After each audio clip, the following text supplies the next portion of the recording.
Ready? Yes, ma'am. Bruce? Yes. Attorney? Yes. Good morning, everyone. On behalf of Mayor Pro Tem Forrester, my fellow commissioners, Manager Bruce Swingle, and City Clerk Torres, I would like to welcome everyone to today's meeting.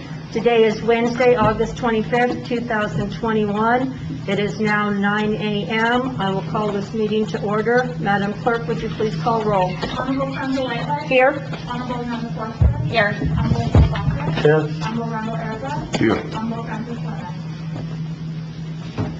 Francis, if you unmute your phone, she's here via phone. Madam Mayor, we have a phone. Thank you. The next item on our agenda this morning, before we start, I would like to remind everyone, if you have a cell phone, please put it on mute or vibrate so that it doesn't ring. The next item on our agenda this morning is item B2, silent meditation. At this time, I'd like to ask everyone to please join me in 15 seconds of silent meditation, remembering all our law enforcement officers that have been affected by shooting violence and have been injured in the last couple of weeks throughout our nation and our country. Please keep them in your thoughts and prayers, as well as their families.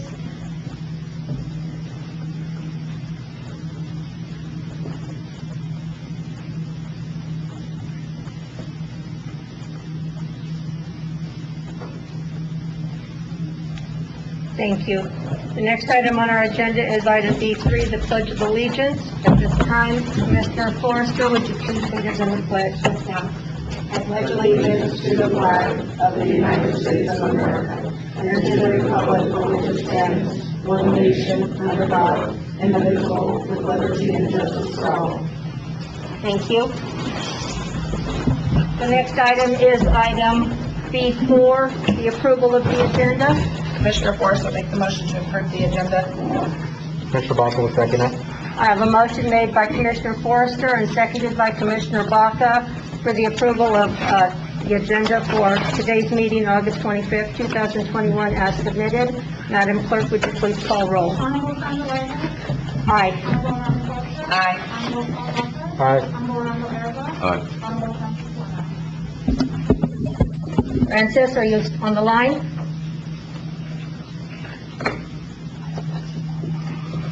Motion carries. Let me try to get her on the phone again. Hold on just a second.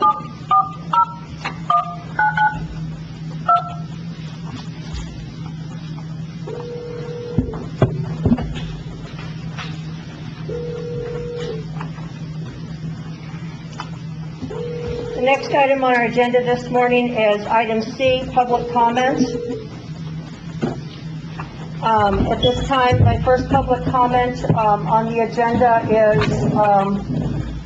Christy LaFont. Good morning. Good morning. I would remind you of the 3-minute rule. If there's any correspondence that needs to be given to the commissions, just please put it in the black box and identify yourself with name and your address. Thank you. Okay. Hi, my name is Christy LaFont. I actually live in Elephant Butte, but I'm here on behalf of the Sierra County Youth Soccer Association, and really we just wanted to offer our appreciation for your support of our improvement of our fields, because I know it's on your infrastructure bill today, and wanted to let you know that we have had 129 kids sign up for soccer this fall. So the kids in our community are anxious to play team sports again, and we are excited about being able to offer it for them. So that's all I wanted to say. Thank you. Christy. Thank you. Two of them are my kids. The next person on public comment this morning is Ariel.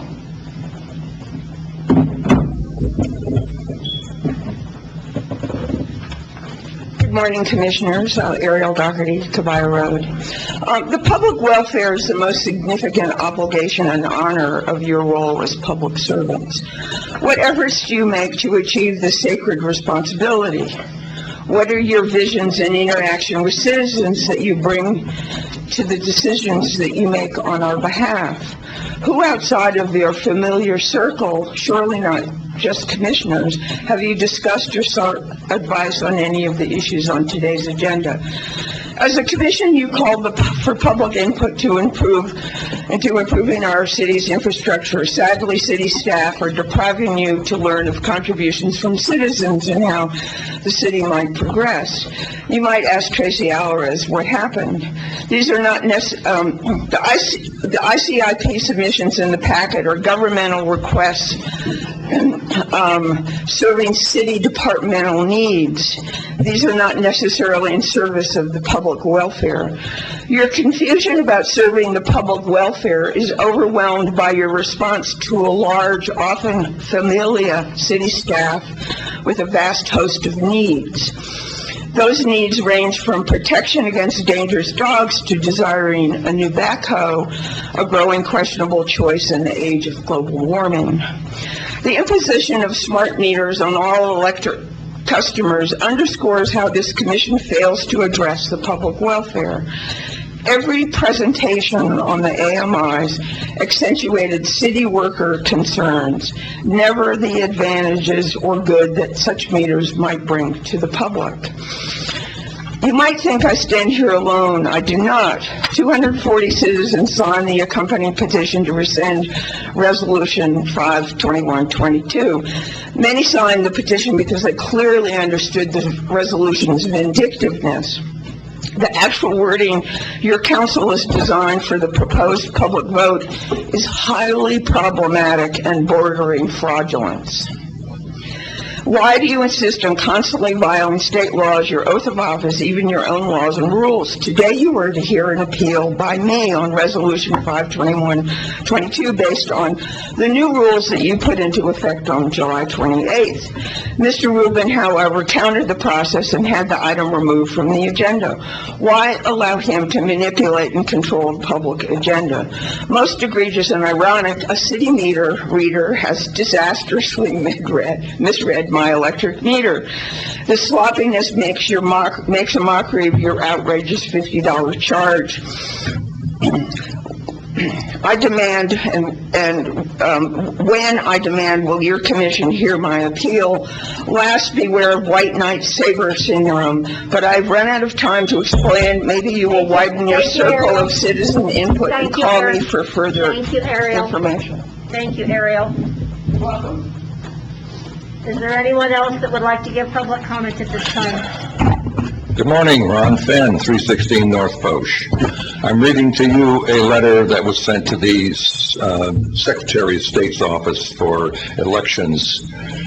Having successfully completed a referendum petition in opposition to a TRC resolution, I am seeking guidance on the ballot and its requirements to adequately inform the voter of the issue.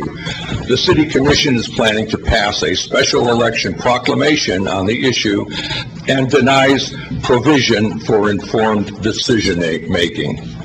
The ballot proposal does not include the text of the resolution in question pursuant to New Mexico Statute 3-14-17, and it appears that they are relying on summary of ordinance only required Turner versus Barnhart, 1972, NMSC 03683. NM 795, etc., to provide only a resolution's title, which is misleading and deceptive. The resolution on the ballot, not including the resolution number, simply states, a resolution imposing a $50 fee to customers desiring to retain their digital electric meters, which fails to inform the voter that the fee is monthly and not a seemingly one-time occurrence, which could easily be construed by those not affected.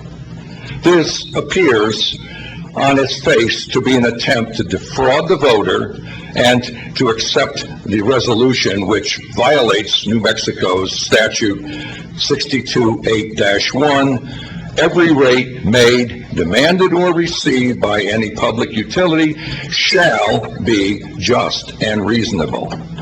As Resolution 5-2122 is in full only a half a page, in length it could easily be accommodated on the special election ballot, where it is the only item for consideration. The resolution, which followed on the heels of a nullification by the New Mexico Attorney General's office of a similar motion, passed on January 21st for violation of OMA requirements, is also poorly constructed from a technical standpoint and targets a mere handful of ratepayers who have declined the city's offer of a smart meter technology and are financially coerced to comply. I request that the Elections Ethics Department, from them, an opinion as to the legitimacy of the proposed ballot for possible litigation. Thank you. Thank you, Ron. Is there anyone else that would like to give public comment at this time? Anyone else? Hearing and seeing none, we will move on to our next item on the agenda, which is item D, the consent calendar. The consent calendar this morning consists of D1, City Commission Special Budget Finance Workshop Minutes of August 9th, 2021, D2, City Commission Regular Minutes of August 11th, 2021, and D3, Acknowledge Regular Public Utility Advisory Board Minutes of July 19th, 2021. Commissioner Baca will make the motion. Commissioner Forrester will second. I have a motion made by Commissioner Baca and seconded by Commissioner Forrester for the approval of the consent calendar as noted. Madam Clerk, would you please call roll? Honorable Randall Aragon. Honorable Sandra Whitehead. Aye. Honorable Amanda Forrester. Aye. Honorable Paul Baca. Aye. Honorable Francis Simmons. Motion carries. Thank you.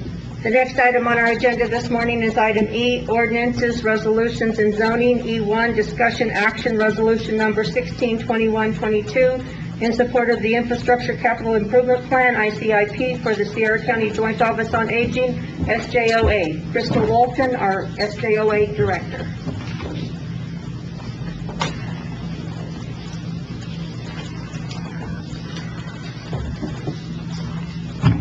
Good morning, Madam Mayor and Commissioners. Good morning.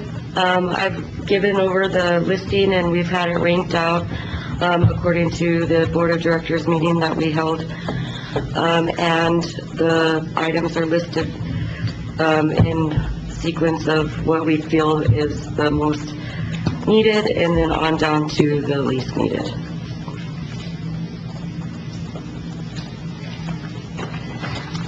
Thank you. Do we have any questions from the commission? Madam Mayor, Mayor Pro Tem, Any Commissioners, just a question. Crystal, do you have a priority of these items that are listed in your plan? Do you have a number 1, a number 2, a number 3, a number 4, and a number 5? They are actually listed in that They're priority. right here, Yes. yes.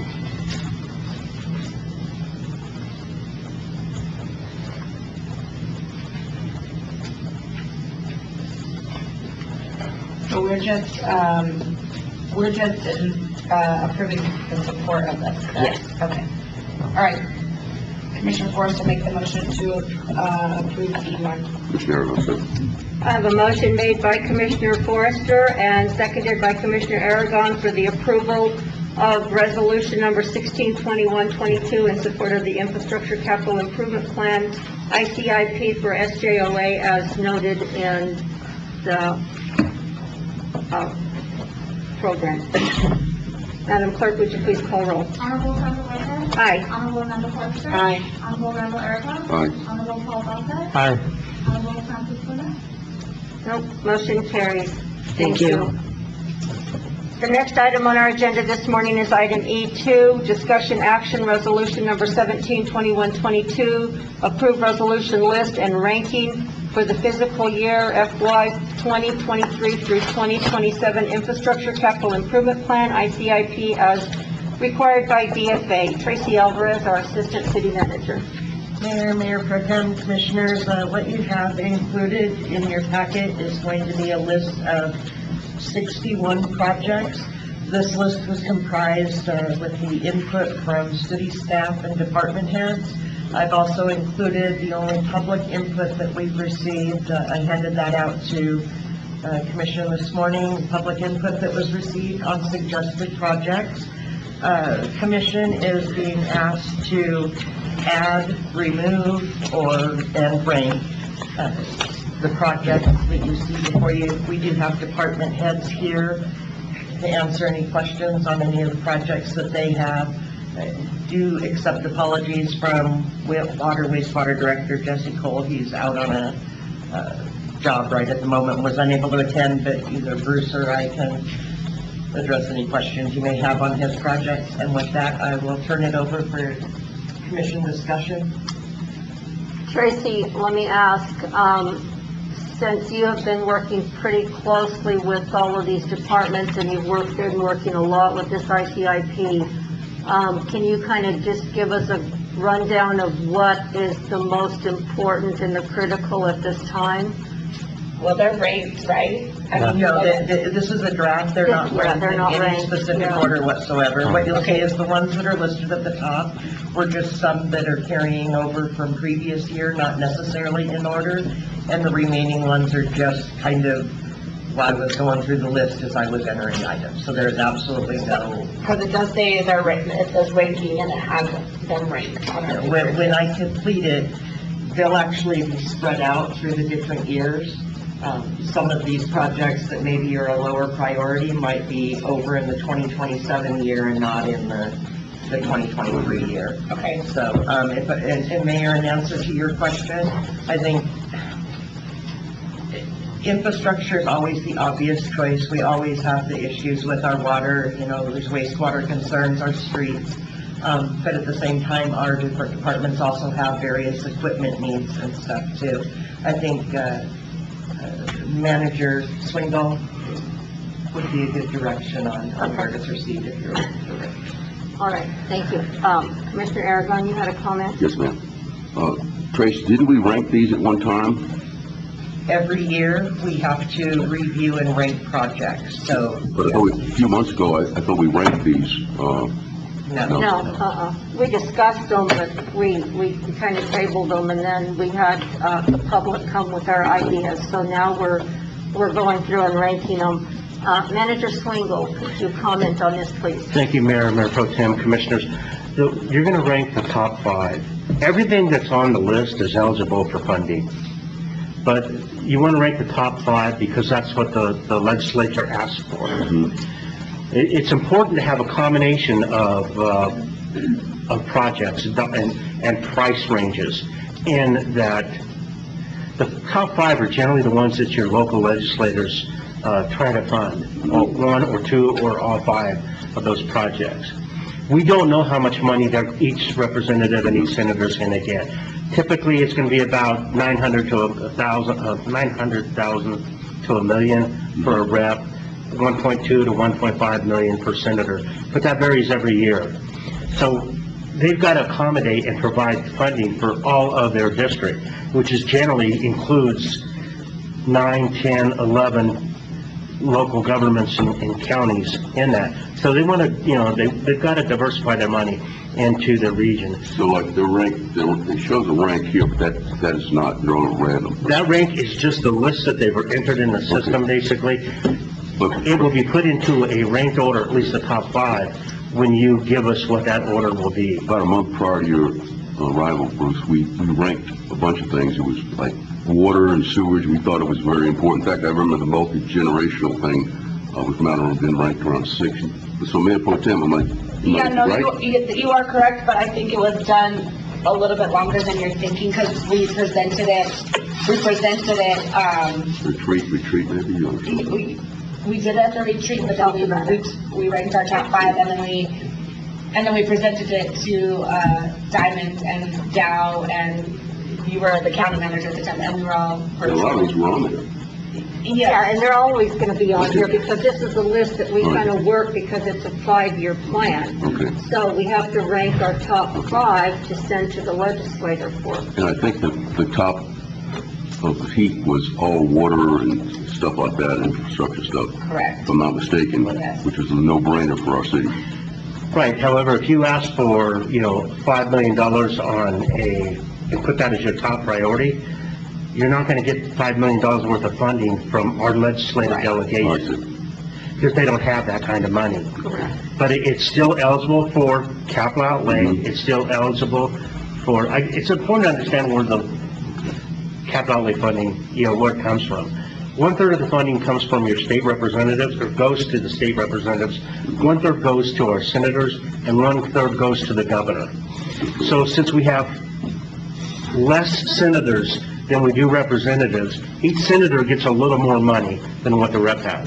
But combined, you're looking at $2.5 million between the two. And they have for our to, area. and they have to give that out to, not just us. Right, to all of the governmental entities. And we're talking hospitals, we're talking, universities, school districts, the full gamut of governmental entities anyway.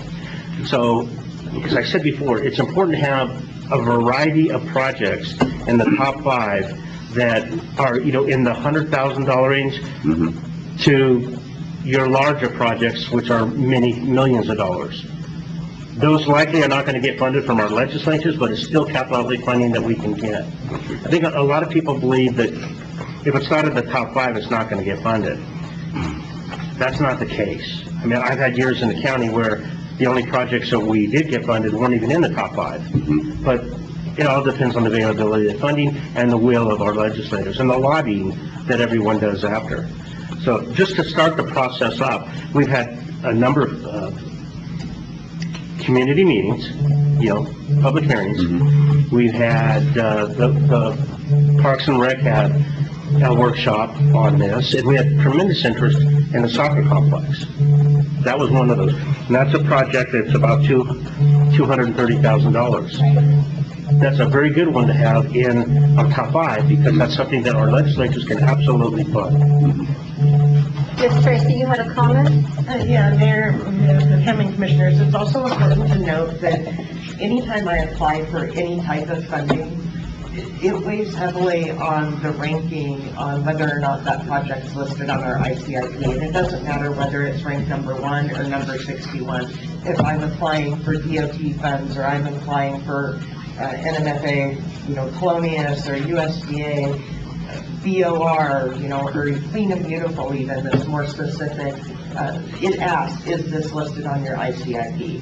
And so, just to further that, the projects that are listed on here are all needs that the department has. It doesn't necessarily mean that it's priority, but we put it on here so I can look at more specific funding and then say that it is on our ICIP. And like Manager Swingle said, just because it's listed as 61 doesn't mean that, maybe somebody has funds that's specific to that type of project, and they may fund that project even though it's not in our 5. Thank you.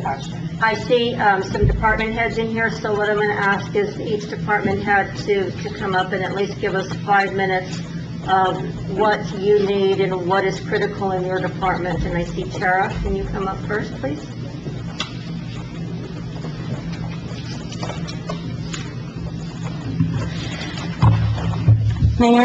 Mayor Pro Tem, Commissioners, City Manager. My name's Tara Manning, and I'm the supervisor at the TRC Animal Shelter. As you know, we are a very small shelter. We have 13 dog kennels and 22 cat kennels, and we serve the entire county. For example, I know City Manager had mentioned it in a previous meeting with you guys, that in 2020, we had 962 animals come into the shelter, which averaged about 80 animals per month. As of this morning, we had 748 animals come into the shelter, so we're averaging 95 animals per month. It is a lot. Just for an example, between April 30th to this morning, August 25th, we've had 416 animals come into the shelter. So in less than 4 months, we've taken over 400 animals. We are working on trying to become a no-kill shelter. So in order for us to do that, we're looking at expanding the building, which is why it's on the ICIP, to expand the shelter, have more kennel space so that we can house more animals from the county, Elephant Butte, TRC, and Williamsburg. We are also looking at expanding as far as like an adoption room.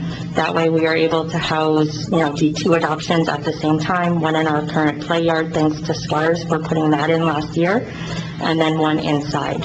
The inside one would also allow us to do it when the weather's bad, such as during snowstorms, rain, hot weather or those who are not able to go across the dirt to get there. So we can still accommodate everybody for that.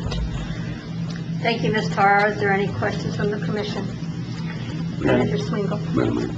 Madam Mayor, Mayor Pro Tem, Commissioners, on the ICIP list, you see two projects for the animal shelter. One of them is a kennel building and kennels, and the other would be animal shelter building improvements, and various things would be done for the betterment of the shelter. So those are two projects that are listed on ICIP. Thank you. Thank you.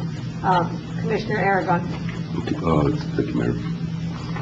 Tara, the 240K, we go back, the 300K is for the building? Yes. Building a larger building, is that? Yes, for adding an additional kennel space where we would be looking at adding anywhere between 10 to 13 more kennels. Would it just add to that building? No, we would do a whole separate building. The way we're looking right now from the way it kind of would lay is if you go to the shelter, you have the outdoor kennels. There would be a small little gravel patch in between for drainage and everything, and then we would have the kennels over there. So that way we can house more of like our court cases, safe keeps, our 10-day or our 5-day stray hold on that side. So that way the adoptable dogs are more easy access to show people. So between those two, you need 540K. Okay. There's a point, having worked with that many years besides here, there's a point where you either do not accept animals, pets, non-human animal companions, whatever you want to call it, or you have to do euthanizations. Correct. Where are you at on that? I'm just curious, because I know it stopped and then you edited it. I mean, you just can't take forever. Because I know there's a point you just say you can't take them, and then they end up running loose and multiplying. What's your plan right now? I'm just curious. Our plan is to get more involved with our fosters for those who are waiting for adoptions, to see what we can do with that, maybe reach out to other resources as far as our safe keeps or our court holds, because they're the ones taking up so much kennel space right now. So that way we don't have to, we can continue taking in and having less animals running at large. Do you refuse animals? There are times, yes. Okay, so they end up on the street, There are multiplying times. and procreating and so forth. Do we do any euthanizations? Which I hate to say we do or don't, but do we do them? Yes, we do. Or who are we using? We are currently using Deborah Monaco out of Deming. From Deming? Yep. So under the same contract, we pay her? Yeah. So we are doing those. We have to do. Commissioner Aragon, we're looking at the ICIP, not talking about... Well, it has to do with the building, I thought. But we're talking about the building, and so we're kind of keeping on track here with what we're doing, okay? Is there any other questions from the commission? No, ma'am. Thank you, Tara. Thank you. Thank you, Tara. Kyle?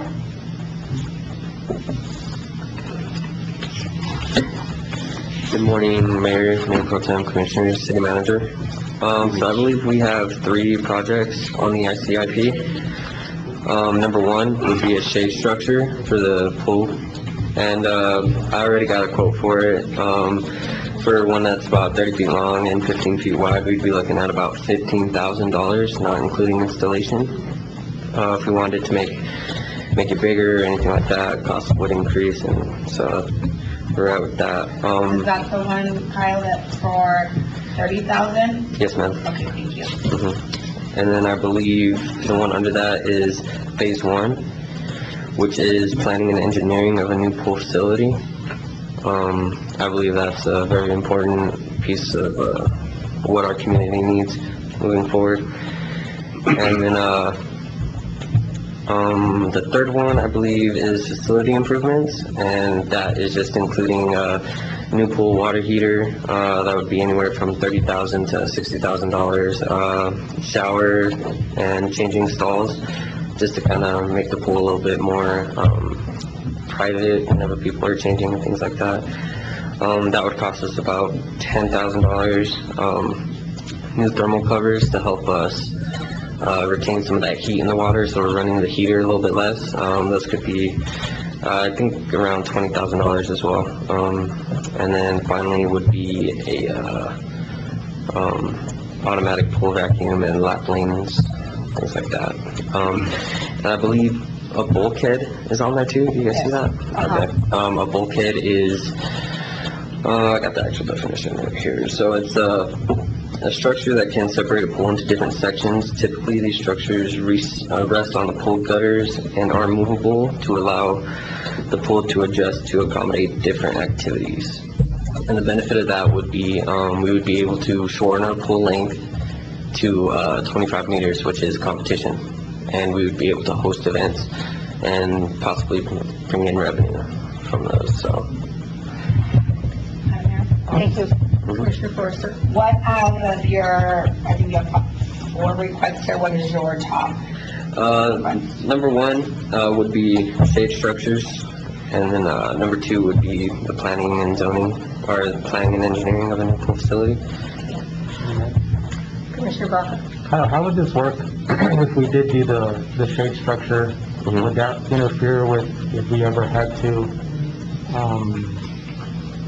if we move the pool, or not necessarily move the pool, when we went to fix the pool, if that's what we were gonna do, is that gonna be in the way?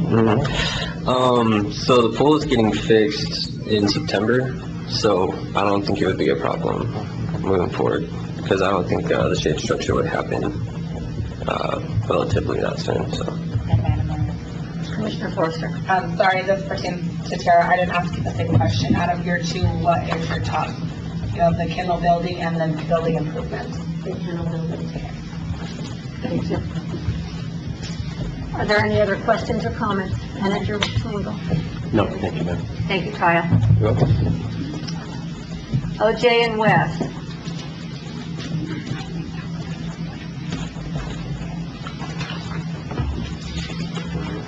Good morning, Mayor, Commissioners, City Manager.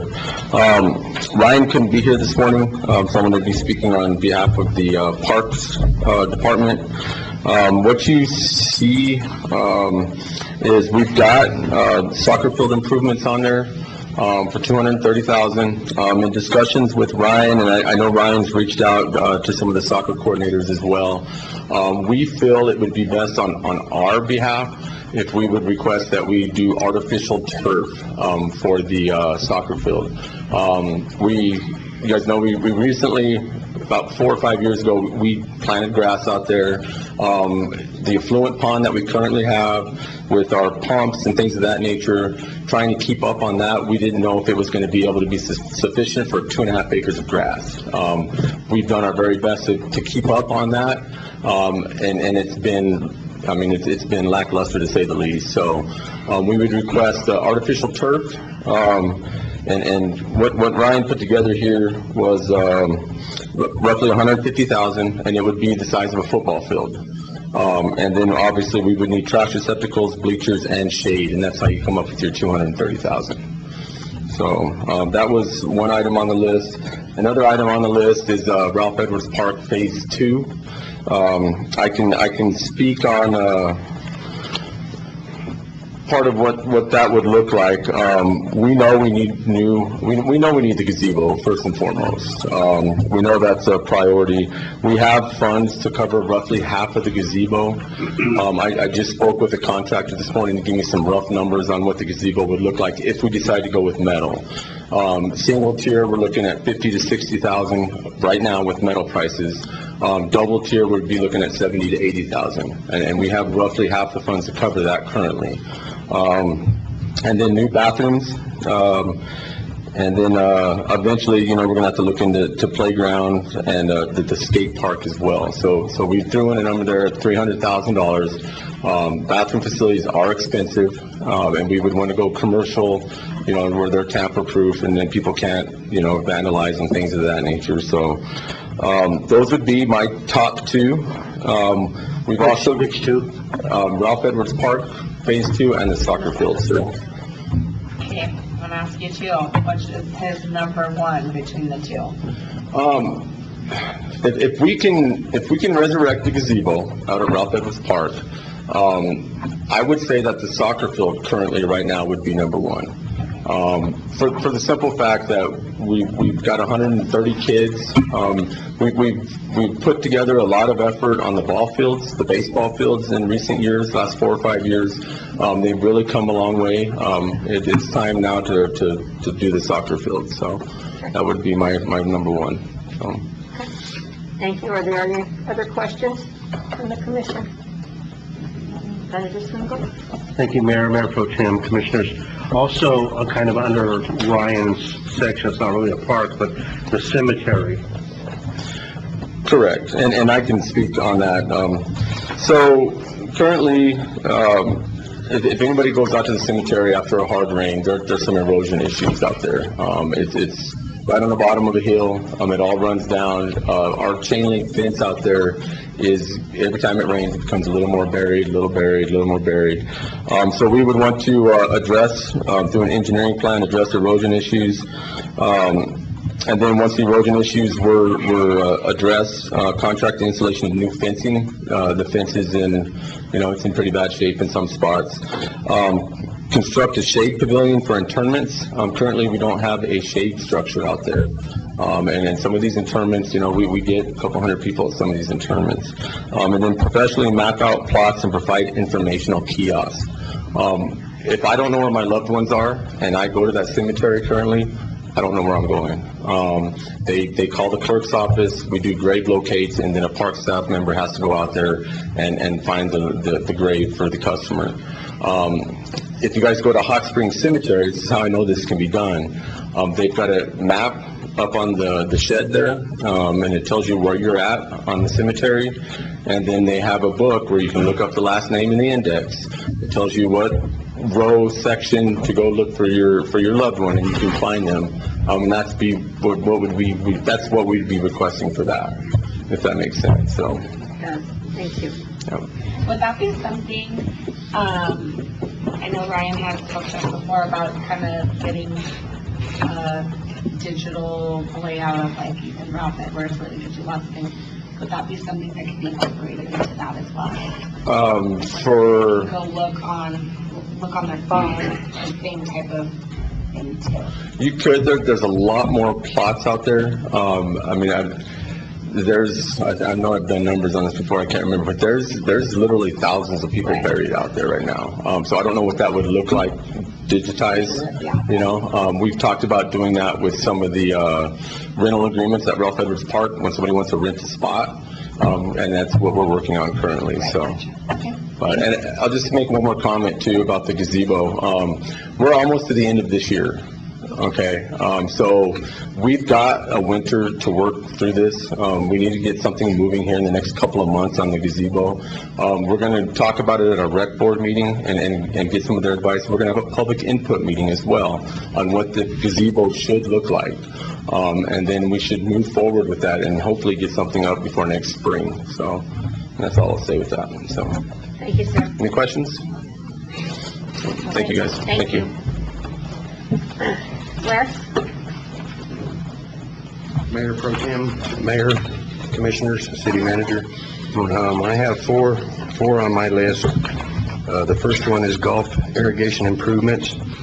Are you giving them to us in the order that you? Yes, ma'am. Okay. Yes, ma'am. So We're starting at number 28. okay, thank you. Golf course irrigation improvements. It's been there for a long time. It's been run down. It's been, for lack of a better word, spliced and fixed and band-aided in order for it to work. I would like to take the time and do it right. That way the system works like it's supposed to. Moving on to the clubhouse improvements. We do have the clubhouse. It does have an air conditioner currently, but it's not insulated. There is no heater. There's no lights. There's no ceiling fans. We do have a rental agreement that we had approved in our last meeting for a rental agreement for the clubhouse.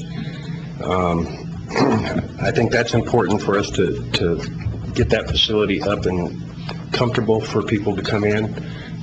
Right now, it's just basically a metal building with a concrete floor with a couple of tables and chairs in it. If we're going to move forward with eventually building our revenue up out there, with our liquor license, then we're gonna need to offer a place for people to be comfortable.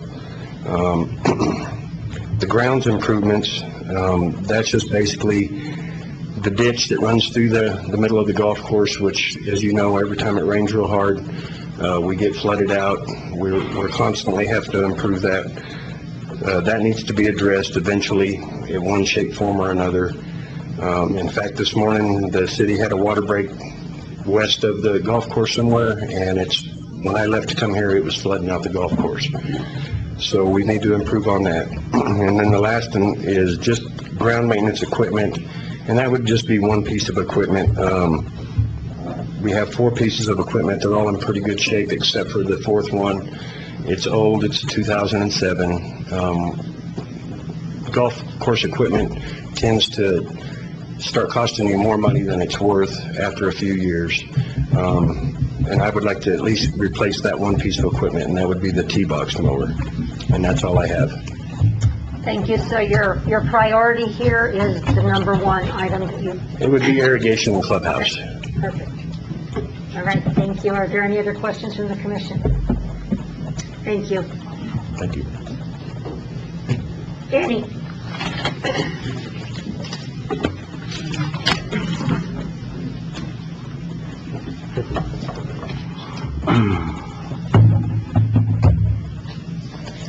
Morning, Mayor, Commissioners, Morning. City Manager. I got several streets on there that need attention. And prioritized, I would probably start with Marie Street, because it's a main carrier of traffic. You got the golf course, you got the cemetery. Everybody uses that road. Of course, this is all pending the water department going through there and see what needs to get replaced before we do work on those streets.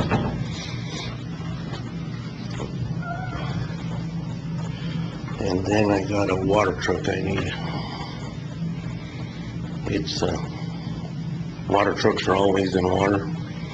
My service center advised me that the cab's already coming apart on it from rot. The cab? Yeah, we just got it fixed, but, and I didn't get a chance Your water to. truck?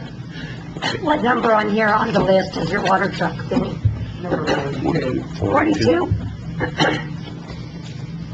Thank you. Mhm. And I do got a blade that's kind of gone too, but it just fell apart now. And I didn't get to put it on the ICIP list, but we're gonna be needing one of those too. And so, excuse me, your priority at this time would be The water truck. the water truck. Okay. Are there any questions from the commission? Hold on just a second.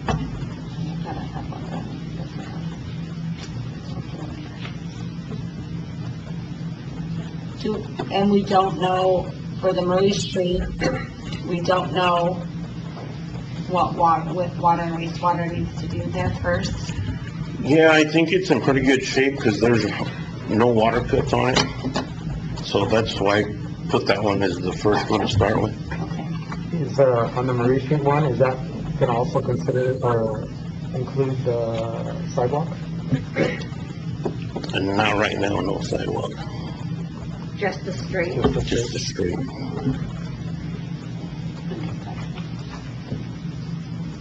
Manager Swingle, do you have any comments? No, thank you. Thank you, Benny. Andy?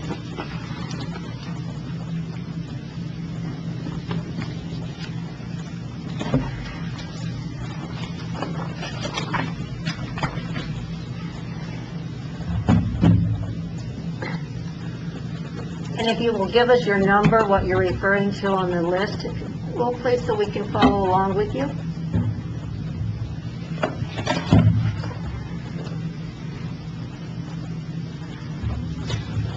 Good morning, Mayor. Good morning, Commissioners. Good morning. Good morning, City Manager. Morning. So, let me see,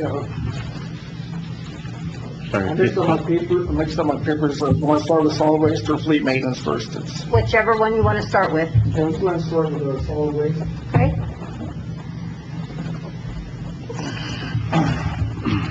Look at the numbers, we read the first number, 38532. Okay? So, solid waste, roll-off truck, we get calls weekly on a daily basis. It's a roll-off truck and, roll-off dumpsters. It's a bigger, trash can, looking at like 15 to 30 or 40-yard dumpster that will be able to place at, commercial businesses, residential houses to provide them a better service. So, and will also generate revenue for the city.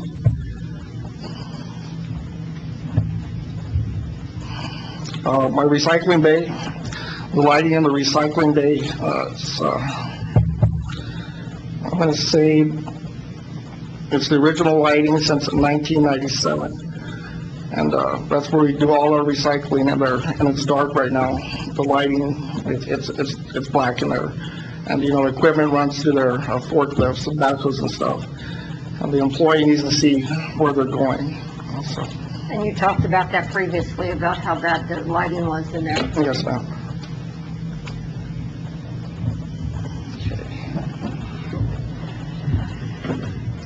The solid waste tipping floor, it's a scale that, would go into the tunnel where the trailer goes.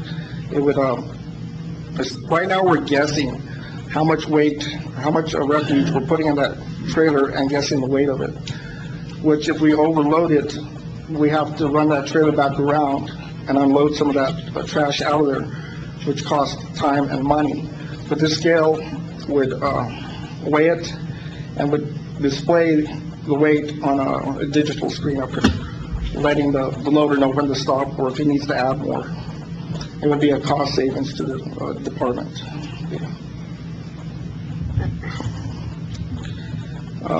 The scale house upgrades. The scale house right now has no restroom, has no lavatory to wash your hands. Right now, they gotta find somebody, another employee. They need a potty break. Gotta break them. What number is that? Oh, I'm sorry. That one's not on the list yet. That would be one that could be added by the commission. We were waiting on quotes for that one. Okay, sorry about that. Okay, thank you. And then the repaving of the facility. When the place opened up back in 2013, the paving was never complete. And right now, it all needs to be complete, redone, repaved again. It's getting rough. I got potholes, I got gravel flying all over the place. It's getting really bad, really rough. I think I covered them all.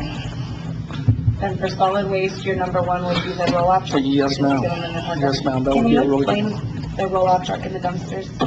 Have you seen, New Mexico Waste Services? Have you seen the big containers that they drop off at places? Like the big, huge dumpsters? 40-yard. And that's like if we were doing, if somebody was doing a demolish or if they were cleaning? Right, for yard waste. They would request one of those out there? Right, we would, with the truck and the roll-off dumpsters, we would be able to deliver it to the house and And then they fill it up. Fill it up, and then we charge them based off what the Yes. weight, what they use, the weight on it? The weight, yes, ma'am. Okay. And how many, is that just, how many dumpsters are you trying to get as I'm well? gonna start out with 4.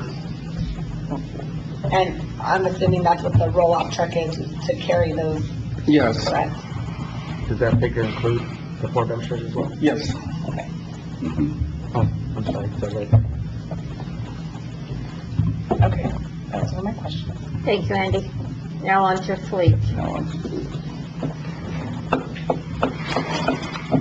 Okay, Fleet Department, 38582, fleet service truck.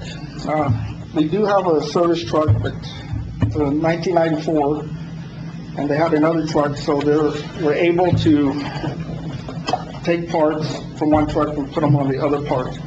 A service truck, I would see it as like one big tool. It carries everything the mechanic needs to go out in the field, you know, from air compressors to welding torches to sockets, screwdrivers. There's a flat on the side of the road out there, my service truck with a lift. They would be able to do that repair on the side of the road. Also, this truck will be able to pull a trailer in case a police unit broke down or a regular utility truck broke down. This truck will be able to tow that to the service centers for repairs. Or also, if we need to go out of town with it, we would need, this truck will be able to haul this vehicle, this unit, to Las Cruces or Albuquerque. It's just very important.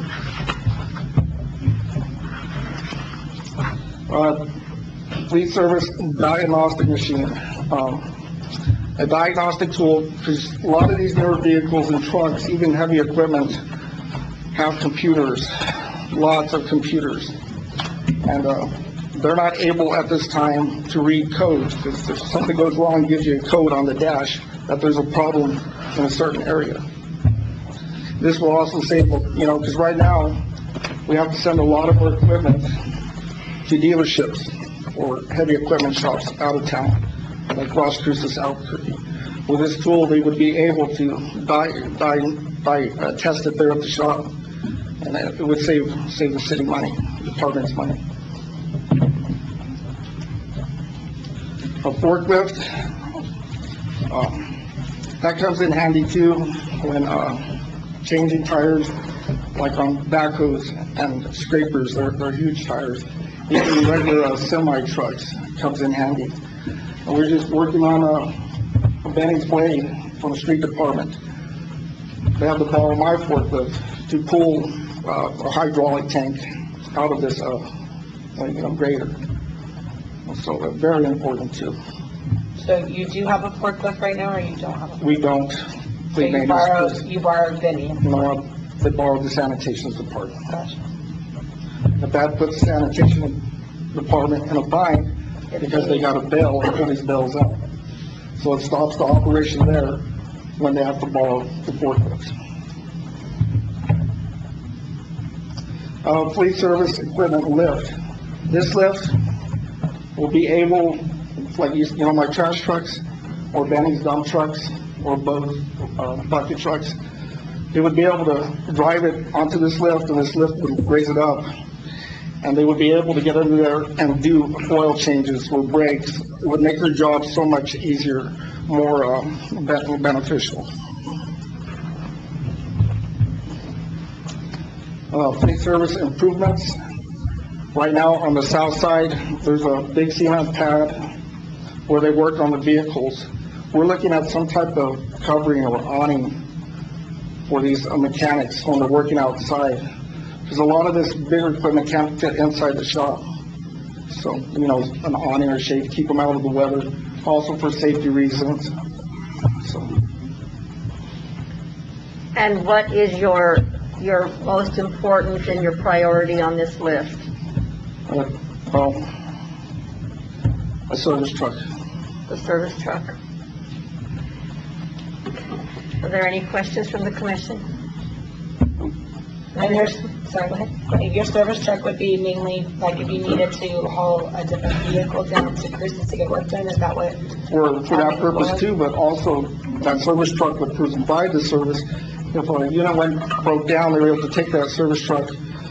They would have all the equipment on board this truck to do the repair there, instead of having to hook it up, tow it, and take it back to the shop, depending on the problem. Okay. What do we do currently? Do you hook it up, take it to the shop, fix it? Do we transport it somewhere else? Currently, right now, it's not a safe practice. With our service truck right now, we hook up a tow rope or a chain, and we have to haul it, which, it's not very safe. Right. Okay. So. Thank you, Andy. Manager Swingle, did you have any comments? No, ma'am. Thank you. And Bo, last but not least. Don't come at us with a whole bunch of stuff, Bo.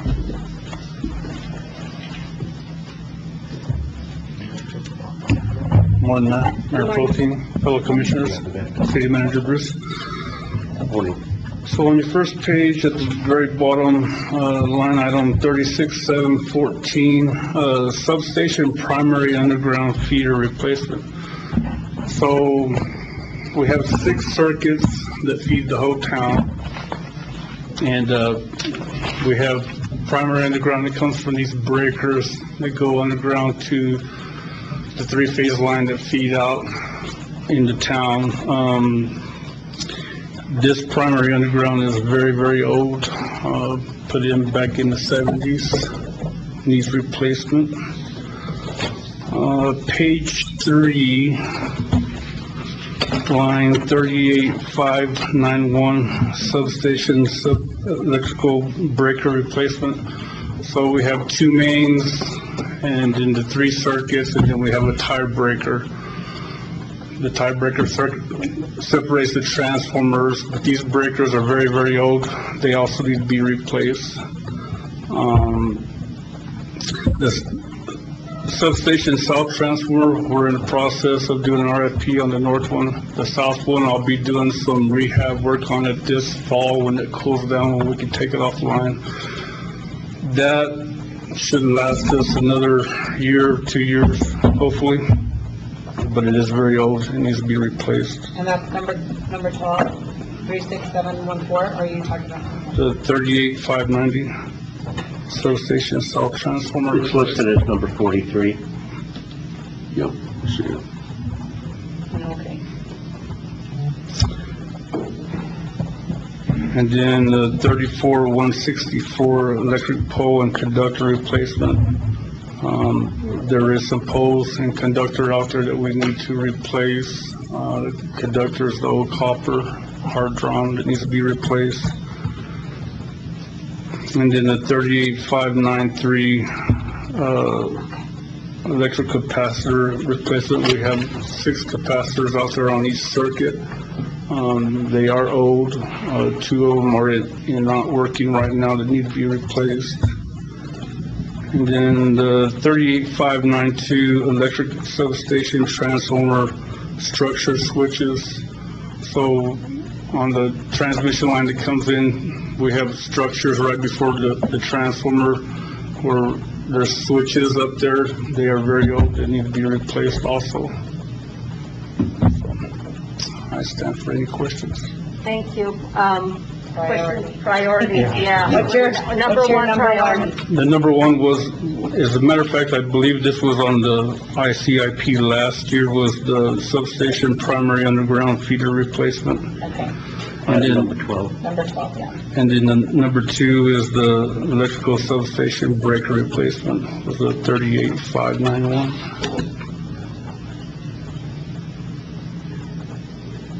We thank you, sir. Any questions? Thank you. And I thought you were last but not least, but no, I missed one, sorry. Chief? He doesn't need anything. That's what I figured. I knew that's why he's up here. He has it all already. Good morning, Mayor, Mayor Pro Tem Commissioners, Manager Swingle, community. As for myself, I have 5 projects on there. One of them was broken down a little bit more, but the bottom line, my projects are really for trying to get our department from the outdated state that it's in into more advanced times, protect our taxpayer interests into our assets, and enhance public safety and officer safety, employee safety, and making our department more efficient to include preparation for potential growth in our community. And so the number 1 and 2 for me would be our surveillance system for the police department. Number 2 would be the flood control.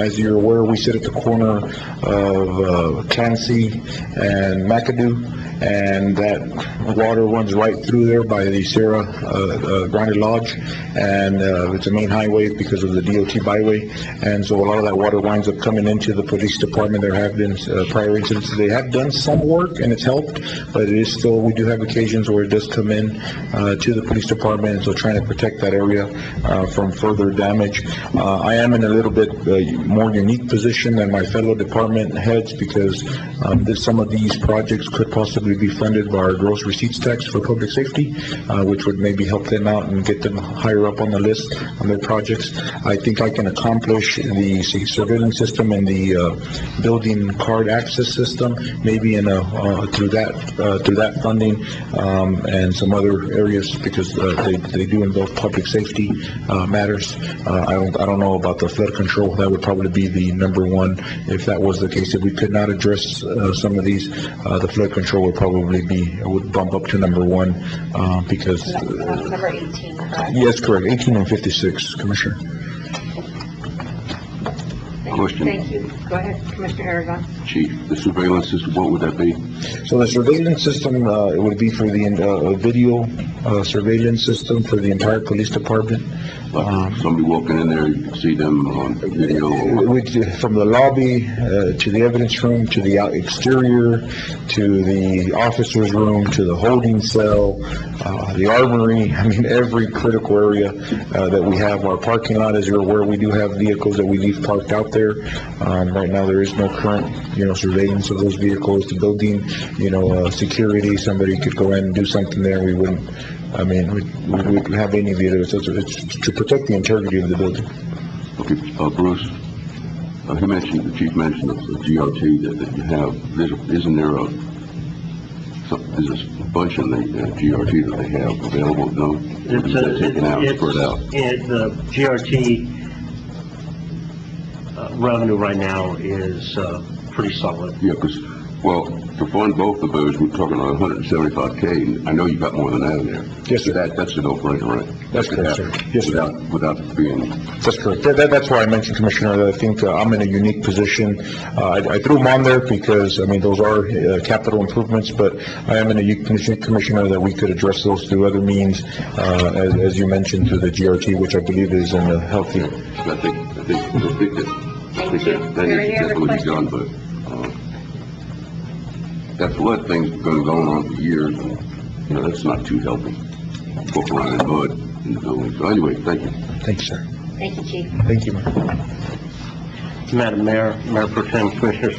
Also, Pat is not here today, but she did have one item on the agenda, on the list, and that's for carpet. That's item number... For the library. Yes. And the improvements would be carpeting the library, re-carpeting. Well, at this time, I'm going to turn it back over to you, Manager Swingle and Tracy.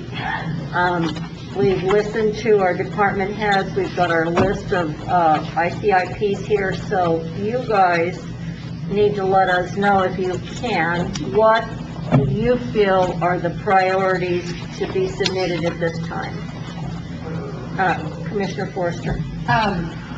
If I learned anything from last year when we presented these things, our representatives wanted to see shovel-ready projects. And then you kind of, Manager Single, you kind of touched on it, on the amount that they wanted to see. And then also things that we already have some funding and maybe just needed a little bit more to get us over the hump there. So, my question is, I can see some of these things that fall into those categories, but really, you guys are the expert on this, so I would like some guidance on it as well. Well, you have, Madam Mayor, Mayor Pro Tem, Commissioners, you have a lot of number ones from the various departments. Right. I think what we have to look at is what we're going to get the biggest bang for the buck for, and that will likely get funded. Right. Bruce, my feelings on all this is, we need to prioritize by life safety issues. Everything's important that was listed, entertainment, recreation. But when you talk about life safety issues, we're talking about like the animal shelter. We're letting dogs loose. They bite people. They spread disease. So when we think about this, the commissioners, I think we need to think about what is life safety first. Then we go to the nice to have things. And that's one important thing. The chief's thing about security for the building and flood control, that's obvious, we don't need to be oblivious to life safety first. I think you just identified the number one of the top 5. Yep. Then, also you got to consider things that you've had on for prior years. I know that the substation primary underground feeder replacement, that's a fairly large project. It's $1 million, what I'd consider a mid-range cost. That's been on the list, and that absolutely, we've got to take care of that infrastructure in the electric department. Tracy, feel free to jump right in. Sorry, Tracy, I have another question for you, but you did say, even if these aren't funded by capital outlay, like, we like to have them on our top 5 for funding for you, when you go look for other funding, correct? Correct. So even if they're a drop like that, where it's $1.9 billion unless, which is not going to get funded by capital outlay, but it would be nice to have it on there for other funding. Is that what I'm getting at? Yes. A good example of that would be the one that was listed as number 1 last year, and it's number 1 on the draft right now, and that's for our water infrastructure. So that, total cost of, $55 million at the end there, that is to upgrade and replace everything. That's our production, that's our treatment, that's our distribution, everything. Right. But you can see where that's broke down in some Into funded amount. Right. We have to keep that on there. It doesn't have to be ranked number 1, but we have to keep it on there because I continuously apply for funds. Right. And again, the 1 through 5 doesn't matter, the order. It's just having them on the top 5. And it kind of doesn't really make sense to have to rate it this way. So you have your priority of your top 5, and then you have the balance of your list. If it's on the list, it's eligible for funding. So we go out for grants, we look for different mechanisms to fund it. It's on the list, it's easier funded. The top 5 is generally what the legislators can fund themselves. And anything under $1 million is probably on the table. Anything above $1 million is not on the table with legislative funding. But I certainly appreciate Tracy's point that it was number 1 this current year. There's no reason why it can't be number 1, because it is a top priority of the city. Mr. Aragon. Mayor, yes. Considering without micromanaging this whole thing, if I would like to have Bruce, knowing the life safety even first, let him come up with priorities and let us look through it. Because you know what needs to be done based on what's available. And it's easily, you can do it by email or whatever. But we can talk about this all day, Bruce. You do this all the time, full time, and I'd like to have you recommend to us based on what I mentioned. Mayor Pro Tem, Commissioners, I appreciate that. However, we need to make a decision today because we have to actually get this all entered in the system, and we have a deadline of early September. And Tracy? Mayor Pro Tem, Commissioners, not to confuse matters even more, but our finance director actually had a good point too. Something to take into consideration is we do have a couple of departments where funding is very difficult to get, and capital outlay might be the only funding that they can get.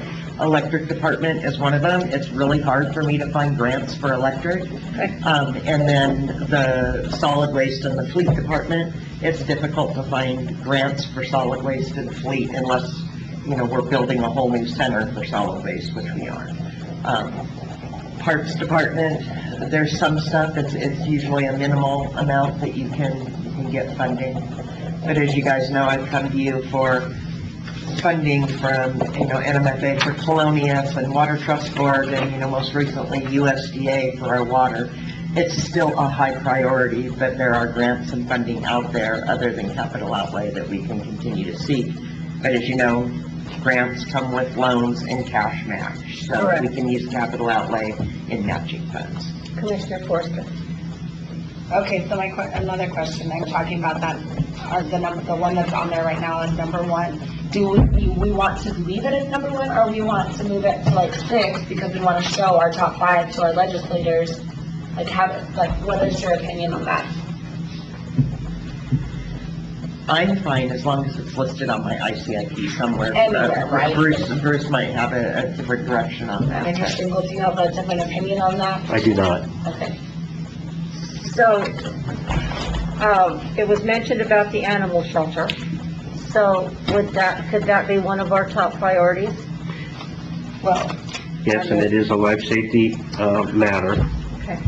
I do know that, OJ had mentioned that the, cemetery, when it rains, that it floods. And I know it causes quite a havoc out there. Is that something that we could put on there, or is that something we could get funding from somewhere else to take care of? I mean, I'm just asking these questions so that we can go through and put our listing on here, so, I am not aware of funding okay. for that. Tracy, you may I know don't of some. think I've ever seen funding I haven't for either. cemeteries, yeah. And then our soccer field, I think that we need to do something for our soccer. I have a question. Between fleet and solid waste, if we had to choose one, your service truck or your roll-off truck, what would you prefer? Okay.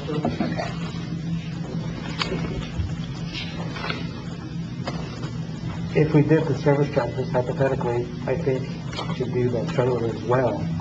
We'd do number 35 and 39, if we decided to do that for the fact that we're defeating the purpose. And if we get the service truck, they need a trailer if there's a problem to bring the truck legally. You understand what I'm saying? Do you want to elaborate on that comment? I was talking about on, number 35 and 39, for the service truck, I could suggest is that if we did the service truck, we do that car hauler trailer as well, so that kind of defeats the purpose.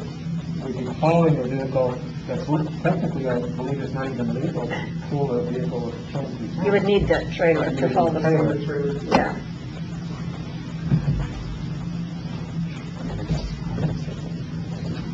All right, guys.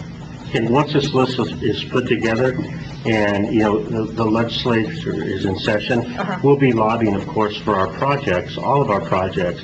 However, the community will be lobbying for theirs. I imagine that the soccer league will be lobbying our legislature for the funding. I think the golfers will be lobbying for golfing infrastructure, improvements and across the board. So, again, as long as it's on the list, that's the most important thing. I don't know why they require us to have the top 5 identified. Well, these are all important, all 61 of them, so, I mean, you know, we can only do what we can do when we get money, but, Commissioner Forrester, do you want to, I know you've been making notes here, do you want to go ahead and just kind of go off of your list of what you've got? They look like 5. Okay, well, another one of my questions, sorry, Tracy, number 8 is the Folk Street and drainage improvements. It looks to me that, like, the total funded cost is about 1.6, and we're pretty much funded except for 300,000. Is that something we would want to try to get through capital outlay, or is that funding that can be secured elsewhere? The funding may be being secured elsewhere Okay. right now. Right, so that kind of, I was just looking at, things that still, we were funded quite a bit, but maybe just needed that little bit to get us over, with that hump. So with, I guess with the solid waste, you said funding's hard to come by, so I think that might be a good one is for that roll-off truck, and like he said, it could be a revenue making source also. I don't know, I don't want to give all of my, I want other people to say there's something. Commissioner Aragon, what do you have on the list? Definitely have got the animal shelter. Okay, so you're the animal shelter. Commissioner Baca, what would be your priority? My priority would be, the Marie Street improvements, meaning we have a lot of people walk up and down that road. Okay. It's horrible. You need to ask the same question to Tracy though. So is that something that's, funding from other sources, or is that something that would be, an asset to put on the? For Marie Street improvement, I think it would be an asset. I mean, there are DOT funds and LGRF funds, but, it takes a lot of money to do the streets, and even with the funding that we've received through DOT, there's always seems to be a portion of cash match out there. Okay, And I think we've talked about the Marie Street improvements for for a while now. a while. Yeah,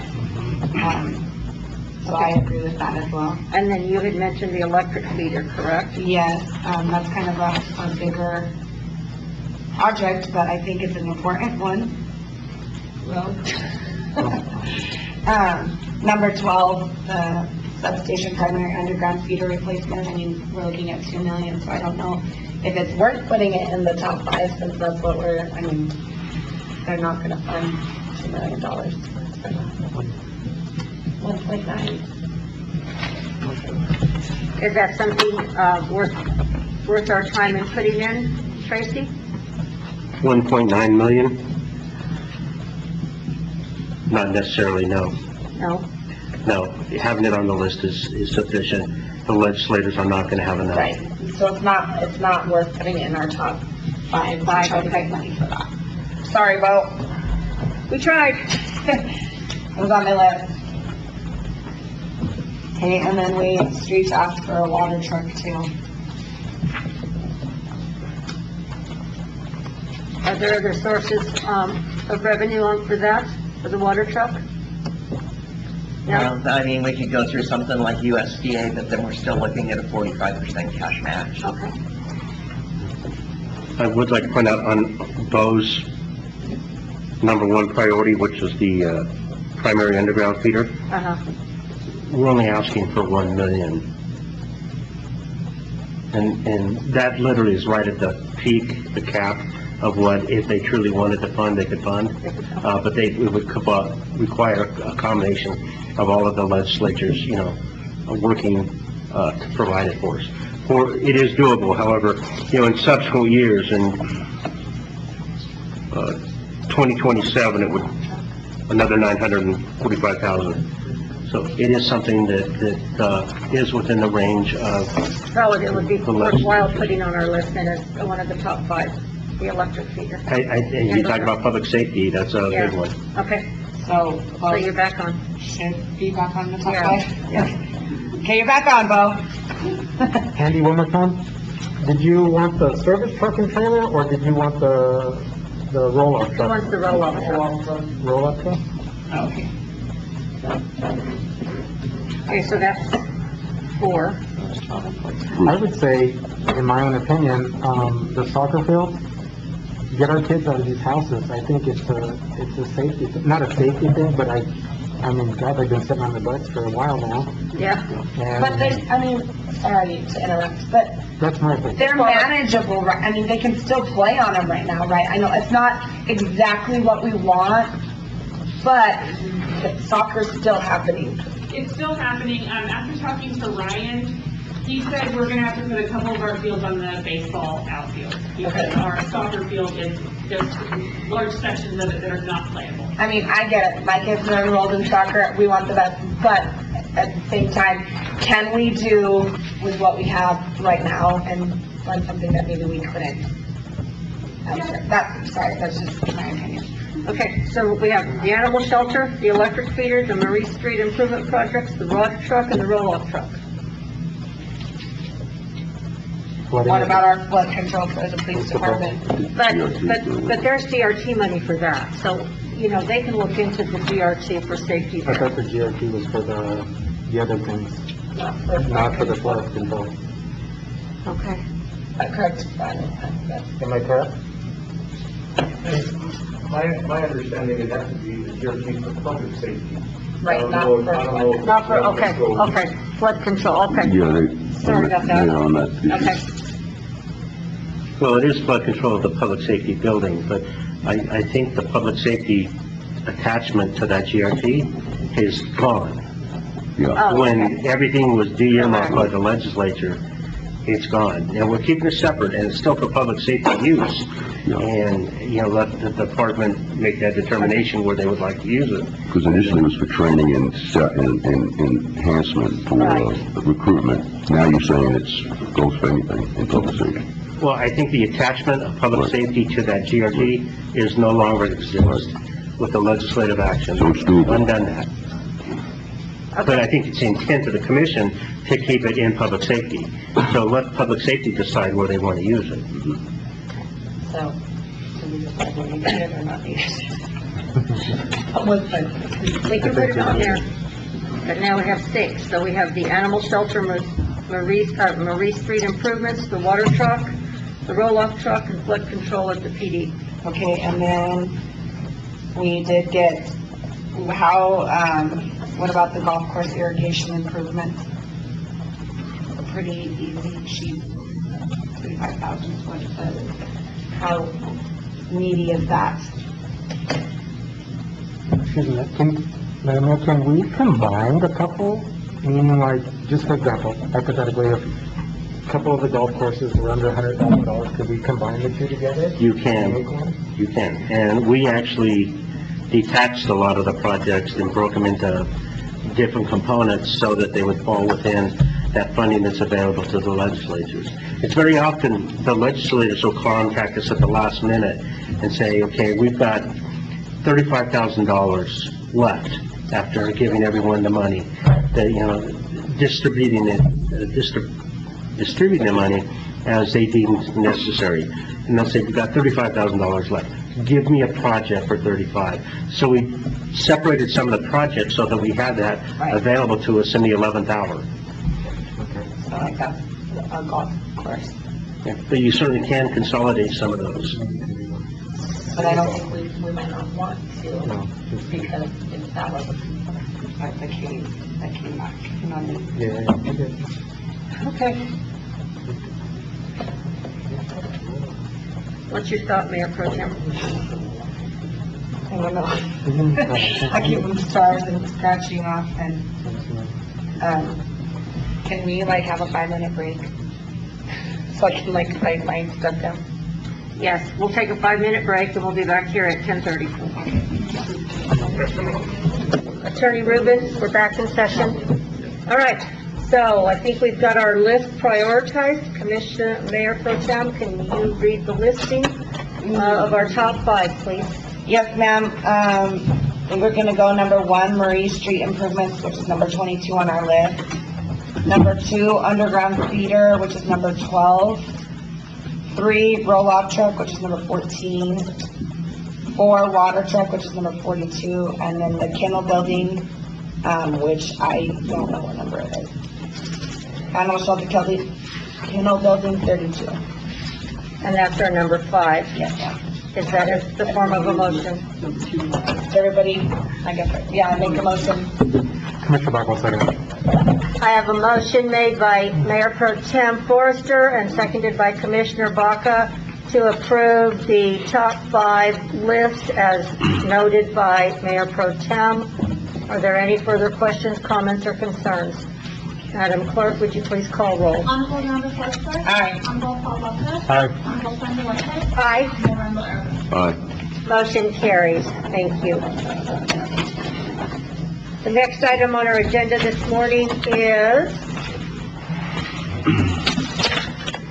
E3, discussion action, special election, resolution number 18-2122, calling for a special election on Tuesday, February 15, 2022, for the purpose of a petition against resolution number 5-2122. Angela Torres. Thank you, Madam Mayor, Mayor Pro Tem, Commissioners.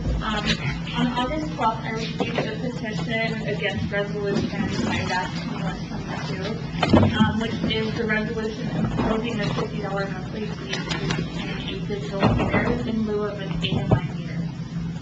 As shown in the packet, the required amount of signatures needed for a special election to occur in regards to the petition was 152 signatures. There were 240 signatures on the petition, and after the verification process, there were 197 ballots. The date of the election is February 15, 2022, and it will be conducted through the office of the county clerk. And it will be a mail ballot election for all registered City of Cuba Consequences qualified electors. I believe our city attorney, Rubin, has a few more comments to make that. Yes, good morning, everyone. Good morning. As shown by the packet, the third document down is the actual statute, 3-14-17. And I will agree at the very beginning here of my presentation, if you look on paragraph A, from the third line from the bottom, it does say, the ordinance or resolution shall become ineffective upon verification of the petition, and the commission shall, within 10 days of verification, adopt the resolution calling for the holding of a special election on the measure within 90 days of the verification of the petition. Now, that being said, even though the word shall is included within that statute, what I handed out to everybody at the outset of the meeting was the annotations of 3-14-17. And when I say annotations, this is actually something that's compiled by the New Mexico compilers, which basically exhibits the cases which have been decided by like our Supreme Court or the Court of Appeals to interpret this particular statute. And I've discussed this matter with John Appel, my co-counsel. I want to bring to your attention the highlight portion which I gave you and what I handed out today. And you'll see that even though the word shall is present in the state statute, and I can see that, there is an annotation here called exception to referendum power. And I'll read it aloud for people who are, who are maybe listening in. So it says exception to referendum power, that's in bold-faced lettering, and it reads, the referendum power of voters under subsection A of this section and the city charter was subject to an implied exception for administrative and executive matters. And an ordinance that changed the rate charged by a city-owned utility was an administrative matter within the scope of the exception. So what the Supreme Court was saying is that when you have an ordinance or a resolution, which can be classified more as administrative in nature, then you are not required to hold a special election, based upon really what the commission feels is most appropriate to do. Now, I know the reality is, I understand if you vote not to go forward with the election, it's going to be in litigation. I can never predict what's going to happen in court, but I think based upon what we just read, I think you have a pretty good argument. I discussed this matter with John Appel, as I mentioned, and just reading the case of Johnson versus City of Alamogordo, which is what I was just quoting, there is some language that I think that's in our favor. There is the fact that this is basically a rate-making process. When you're adopting the $50 resolution, it goes through utility rates, which is basically what this Johnson case is saying. We're talking about basically that we were implementing new technology. We had the smart meters, and that, of course, would affect the rates of people who opted not to get the smart meters. So we think if we were in litigation, we would have some good arguments here to defend such an action. So I'm not here to push you into not voting for the referendum, but nevertheless, I want to make you aware that if you decide not to go that direction, I think you have a defensible position. Thank you. Thank you. Are there any questions? Angela? I do have one thing that I would like to add. If this special election resolution is adopted today, I would like to add, like Mr. Ben said, the monthly fee in there, and then we can refer to the actual ordinance that this petition is against on the resolution, just so it does make it clear. Thank you. Are there any questions from the commission? I have a question. What would the special election cost the city? The city does not pay for it anymore since we opted into the Local Election Act. Everything goes through the county, so the county would pay the fees for that. Our last special election cost anywhere from, I think it was like 12 to 15,000. Don't quote me on those exact numbers, but it was around that. Since it is a mail-in ballot, it is quite pricey for them to mail it, and then they do provide postage for all of the voters, qualified voters to mail it back to the county. Manager Swingle, questions, comments, concerns? Mayor Pro Tem, Commissioners, a couple of comments and concerns.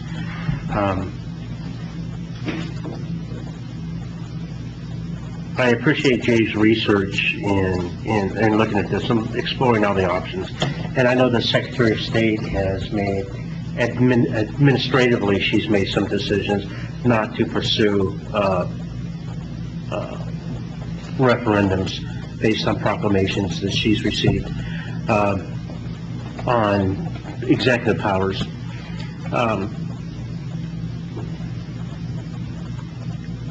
We don't know, I don't know the full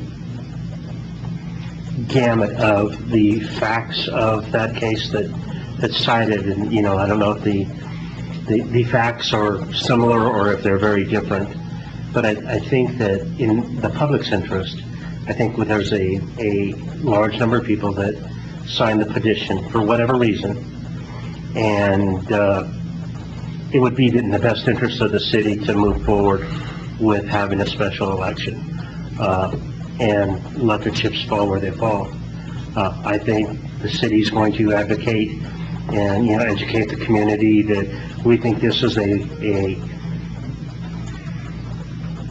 trying to find a mechanism to allow people to not have an AMI meter.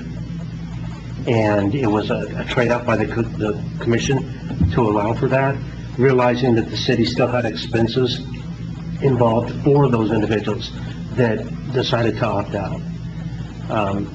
I think the other side will advocate that the price is exorbitant, unfair.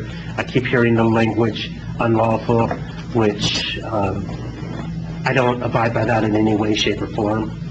But I think it should go to an election, and then let's respond accordingly when we have a voter decision. Question, man. Commissioner Aragon. Okay, so if it goes to election, what happens to the fee? We have to vote again on what the fee would be, or? I think it just basically, the resolution would not be in effect. I'm looking at that language, the ordinance or resolution shall become ineffective upon verification if you're going to go forward with the election. So I think there would not be the fee charge, is my understanding, correct? Yes, so as of right now, since the petition has been verified, anybody who had opted out from the AMI meter will not be charged that $50 fee until the election. We proceed with the election, and then whatever the turnout is on that. Okay, so if it's positive, if it's opposing the fee, we start again and come up with another fee? Or is it zero always? No, that would be the commission's option. They could look at another option, whether it be less fee, no fee. Okay. They may come up with a number of different scenarios. All right. But the $50 fee would be deemed inappropriate. Mayor Pro Tem. Is it deemed inappropriate as of right now or after the election? Right now, that we're on hold, and we cannot charge the $50 fee. right now because So, of the petition. we have to have an election. Is that what I'm getting at? No, that if you decide to have the election, then the fee is on hold. If you decide to go the other way, you know, I'm And not have the election? If then you not it's- have the election, then the resolution would stand, and then I think you would have to hear the appeals that have been filed. I will acknowledge, yes, I mean, I gave the advice to Mr. Swingle and Ms. Torres that I didn't know if it was really appropriate to have the appeals on the agenda this meeting when we didn't know we were going to have the election or not. So that's, you know, so my advice on that would depend on the literature voters on this. Okay, so my question is if we go to election and it's voted down, it still comes back to the commission for a vote on fee. Another vote. You can, right, you're just basically, the slate is wiped clean, and you can decide, you could even come back and say, we're not going to agree, some opt-out. Right. You know, so that's one of your options. But what I'm getting at is that we've already set a fee, so it goes to election, they vote it down, it's gonna come back to the same commission. Forget what I said. So what's the point in spending $15,000? We're not spending it, though. Somebody's spending it, taxpayers are spending that money. The county is. You taxpayers? Yeah, I know. Well, that's where mine comes from. All right, what's the will of the commission? I would like to say something more. I voted to keep it at 25, which is, you know, based on some research on what is reasonable. We went with 50. I think we need to go think about that again. I'm talking, it wasn't done just in the dark. George did some research. I know he's not a mathematician, but he's pretty smart. We need to consider a lower rate that's reasonable. Then we could stop this whole thing and start again. Maybe go down like $25. Well, with that being said, then that's something that we need to then you need to bring it back and we need to discuss it as a commission, because I just feel like if we go to this election, it's still gonna come back to the same people that are sitting there, and we're still gonna have the same outcome. Remember I said that, he said court precedent said that if the court gets to court, they might lower it if we had a too high fee. So that's why I voted that way. Okay. But I'm sorry, at this point in time, no, we cannot change it to $25. No, we can't do anything at this time. You've already taken a firm action Yeah. on that. That's a final action, it's a decision, and the resolution passed, so that's, yeah. So at this time, the fees are not being imposed because of this petition and this resolution that's on the agenda today. And you do recall, Mayor, that we did, this whole thing started with a determination that was administrative, and why they shouldn't vote, why there was no vote necessary to go to smart meters. Remember that? So that's the way it started, and it still holds, but Bruce has got some good ideas. Mayor Pro Tem. I also want to bring up the fact that when we came on, Mr. Aragon, the will of the commission at that point in time was they were not going to have an opt-out program. And it was all or nothing. So I think when Commissioner Luna came on and she brought a point and she was trying to meet in the middle of the select few that decided to opt out, it was kind of, the fee was imposed. I just think going to a special election that was going to come back to here and we're going to still make a decision on it, that wasting that $15,000 is, I mean, it's still going to come back and we're still going to make another decision about it. Mayor Pro Tem, Commissioners? Manager Swingle. It comes back to you in the future and you make another decision, let's say it's $25. There's no guarantee that that's not going to be petitioned. Correct. Right, so how many times are we going to keep going to Or this if you election? come back and say, as the good city attorney mentioned, you didn't have to give an option in the first place. So you decide to not allow an opt-out. There's no guarantee that there won't be, that won't be petitioned. They're gonna petition anything we put. Oh, yeah, we're always gonna have this as an ongoing. I mean, nobody seems to be happy, nobody seems to want to do, What I'm wondering, Madam Mayor, I'm sorry to interrupt you, is they got this petition, got all these people to sign it, but there's only a handful of people that don't have the AMI. How did they get all these people, what did they say to get all these people to sign this? Because they're not getting charged for it. well, and did they actually explain the situation truthfully to the people? I've heard different out there, that I heard this was not explained properly. So again, are there people that were misled into signing this? That's a possibility. And Mr. Finn, you can laugh all you want, but my aunt's name's on there and I can guarantee that wasn't explained to her. That's exactly what you... Ron, point of order. Okay, point of order. Thank you. Goodbye. Bye. Ron, go ahead and please leave. Thank you. Yeah, one just left.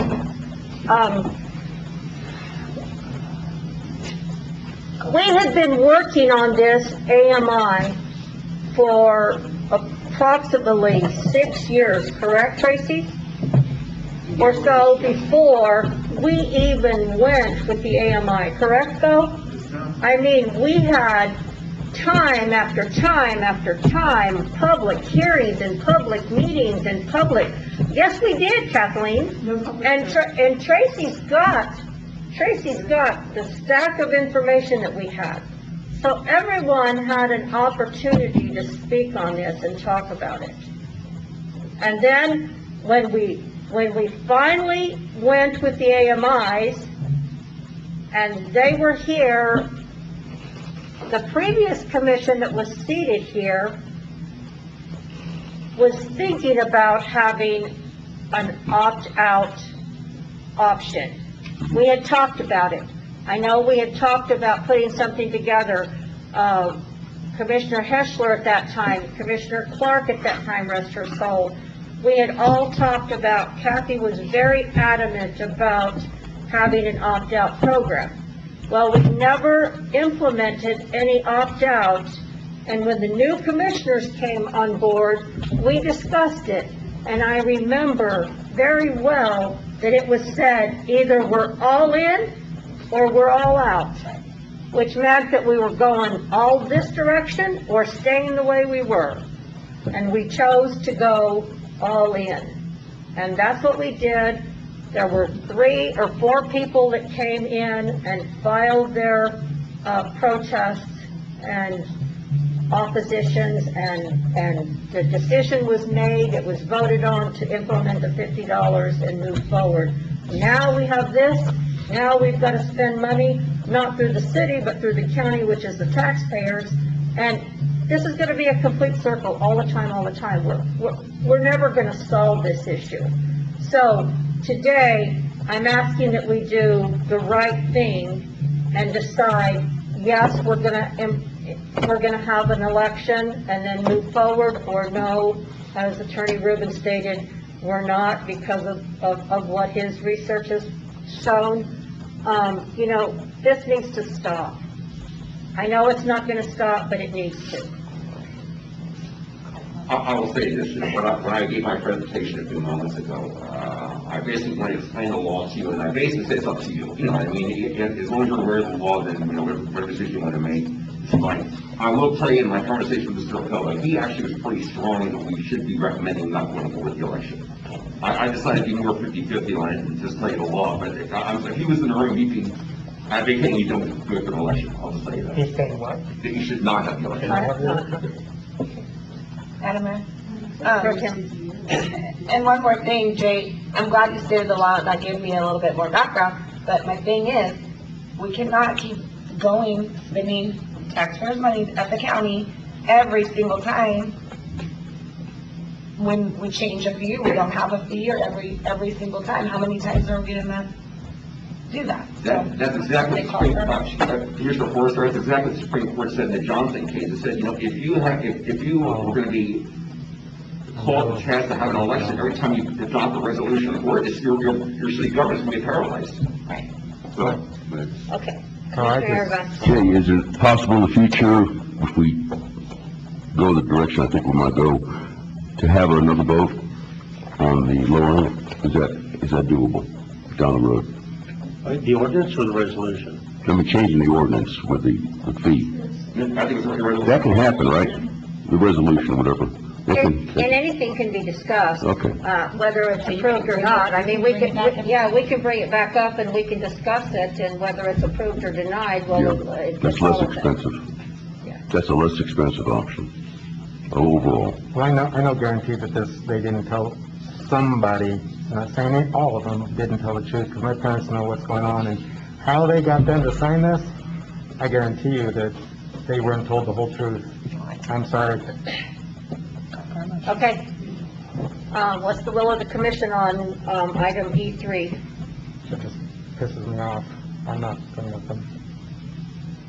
I vote no. I don't know. Well, we need a motion first. So, no motion. So it would be a motion to either accept the special, election resolution, or a motion to not accept the special.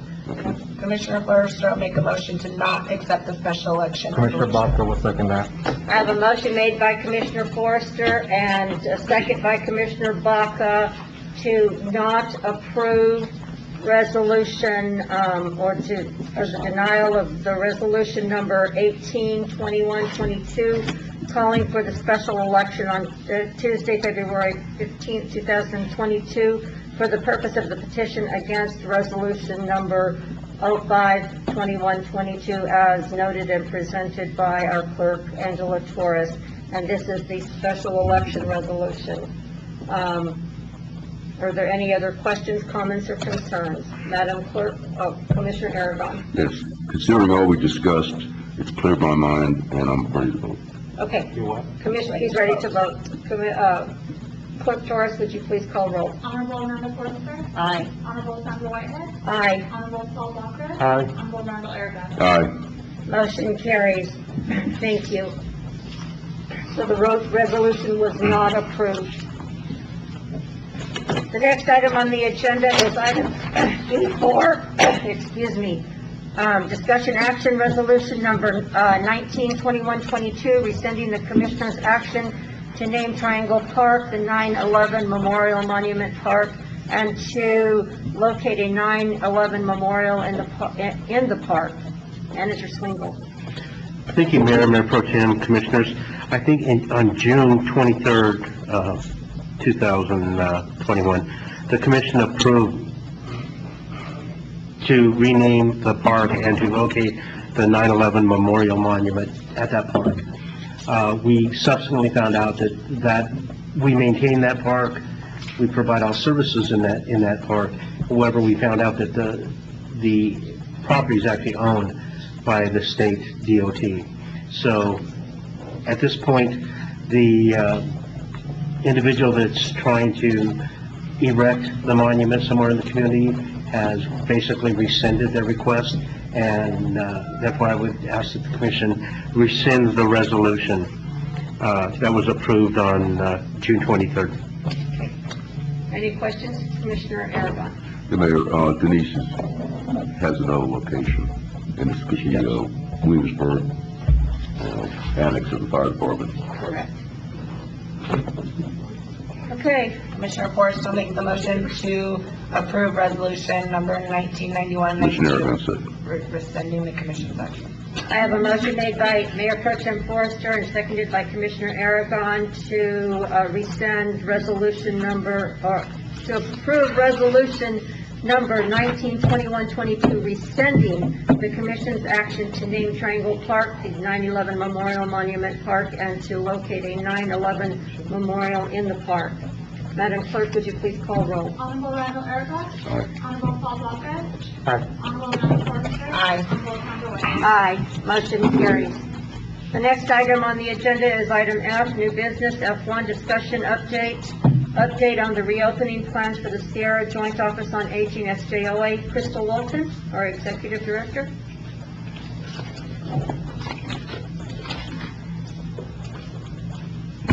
Good morning, Madam Mayor, Commissioners. So I just really wanted to kind of come out and be able to visit with some of the community, and kind of give them, the word on what's happening within the SGOA. It's been a very long and trying year of COVID and restrictions and closures and things of sorts, receiving a bunch of different guidance that's ever changing throughout as time goes. So I really just wanted to come here today and not take a whole lot of your guys' time, but just give you guys an update on what we got going on. I'd like to also acknowledge the staff that we've had working with us throughout the entirety of this pandemic and ongoing into this year. Without them, the center would not be open right now, and so I just wanted to put that out there. We've received a ton of different guidance. I did forward that over to Mr. Swingle, and I've had a few discussions with some of the commissioners in regards to the lengthy amount of guidance that we were provided in order to operate the senior center. However, it's not necessarily the amount of guidance or the amount of work that is required in order for us to operate. It's the fact that we have no staff in order to do so. We're currently running at about a 30% deficit in staffing, and that's pre-COVID. So with the added security and safety issues and things of such that has been taken into the organization, the majority of my staff are pulling 2 and 3 people's workloads every day. And so that's the primary reason why we're not allowed to, well, we're not opening the congregate setting at this time. The other portion of it is if we are to open the congregate setting, and we do have the procedures in place, we do have that ready to roll out, should we be able to secure the staffing to do so. But the other part of it is we do have to double down on our kitchen staffing in order to do that, because they are still requiring for us to provide the grab and go outside, which makes me have to have double kitchen staff in order to run inside and outside at the same point. So I just really wanted to kind of give that update. We have had some good news. We have been able to open up some of the programs, our homemaking services, which I've been fighting to open. since the beginning of this, is a very, very muchly needed program where we provide services to individuals that have limitations or maybe homebound.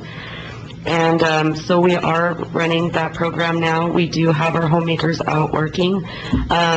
Throughout the pandemic, we lost half of our staff in that department. And so we are still currently seeking individuals for those positions. We've allowed the transportation to not just transport for essential locations, which those were the restrictions we had before. So transportation and homemaking services have been open since August 2nd. We're looking to expand the transportation program to be open beginning of September to transport seniors to Las Cruces again. Unfortunately, due to the guidance, we will only be able to transport fully vaccinated individuals for that. And the homemaking services were at a limited capacity in the beginning, starting August 2nd, because of the staffing shortages. We have been able to secure some staff, and so in September, beginning of September, they will be going back to full-time hours of providing those services. Like I say, the only other update that we really have at this time, we had a meeting yesterday in which I was hoping that they would give further guidance with the mandates and things of such that are coming through now. Unfortunately, we did not receive any information in that regard. Thank you, Crystal. Thank you for your update. Are there any questions from the commission? Manager Stingle, do you have any comments or questions? Yes, thank you, Mayor Pro Tem, Commissioners. Crystal, just a question on your funding for this year. How is the funding looking compared to prior years? The funding for this upcoming year looks pretty secure. We were able to be fortunate enough to receive some federal funding to kind of offset some of the shortages within the state dollars. Those funds did come with a lengthy explanation and process in order to utilize those. And so we're still kind of in the learning process on exactly how we're going to be able to pull those dollars down. Thank you. Thank you, Crystal. Thank you all. The next item on our agenda is F2, discussion action, approval of purchase requisitions for over $20,000. Carol Kirkpatrick. Mayor Pro Tem, Commissioners, Mr. Swingle, we have two items on our list. One is for $137,466, and the other one is $219,841. They're both for the sanitation department. I do want to let you know that they did have these items budgeted. Unfortunately, by the time the budget got processed and the items are ready to be ordered, the cost, of course, went up. So, for the John Deere model backhoe, it's $13,389 more than what we budgeted, and the other Freightliner truck is $2,841. So Andy will have to find other areas of his budget that he can move this funding into. And for any questions you have? Thank you. Any questions from the commission? And of course, this is an ongoing, we do these over the $20,000 each and every time, as noted by Manager Swingle in the past, so this will be on the agenda at all times.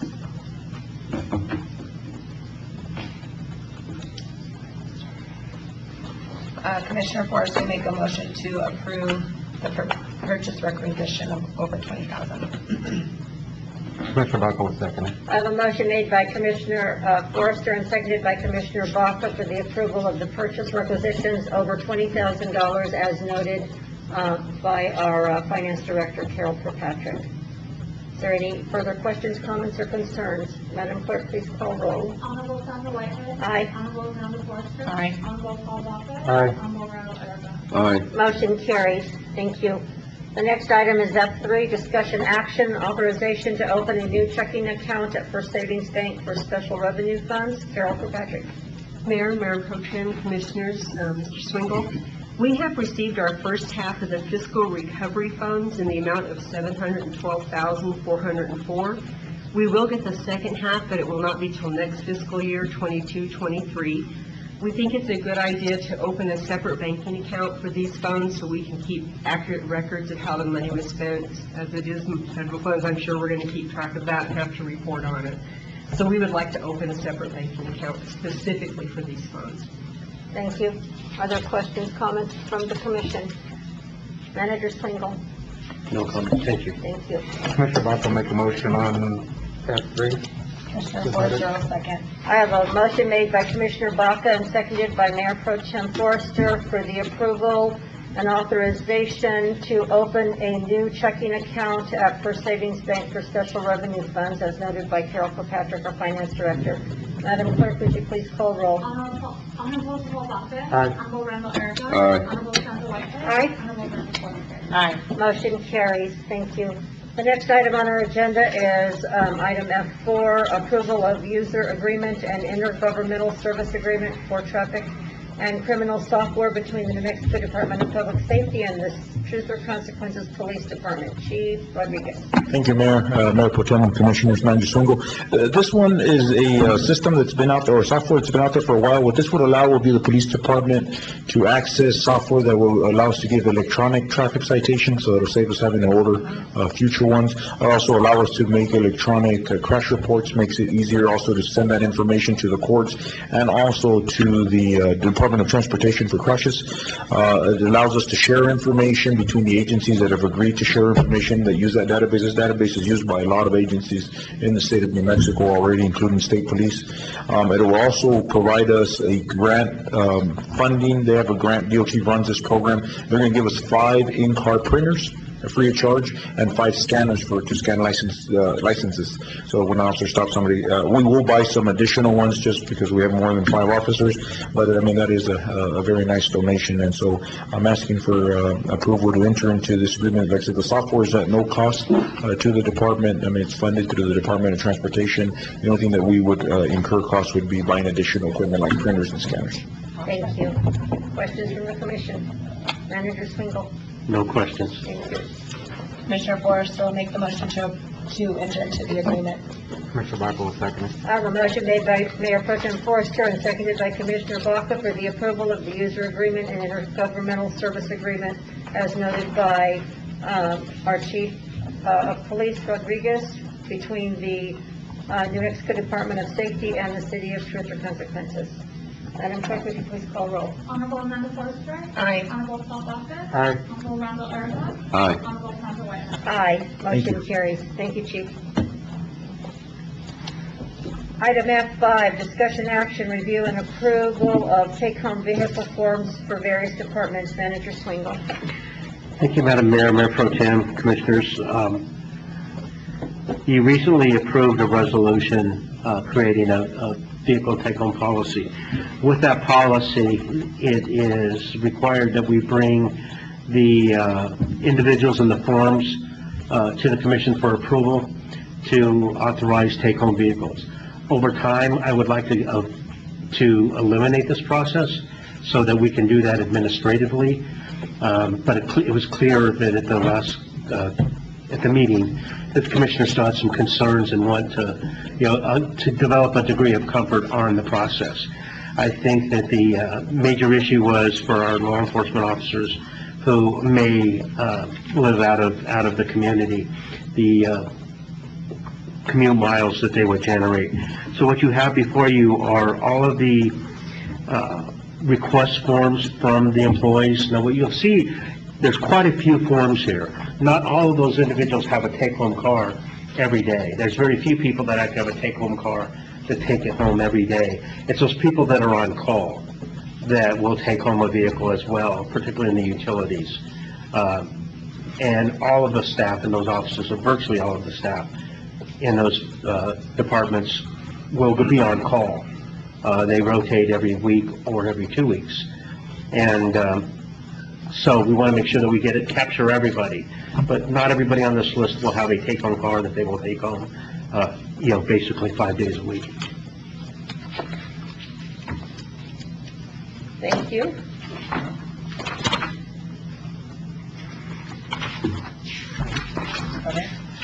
Commissioner Baca makes a motion on F5, as noted. Yes.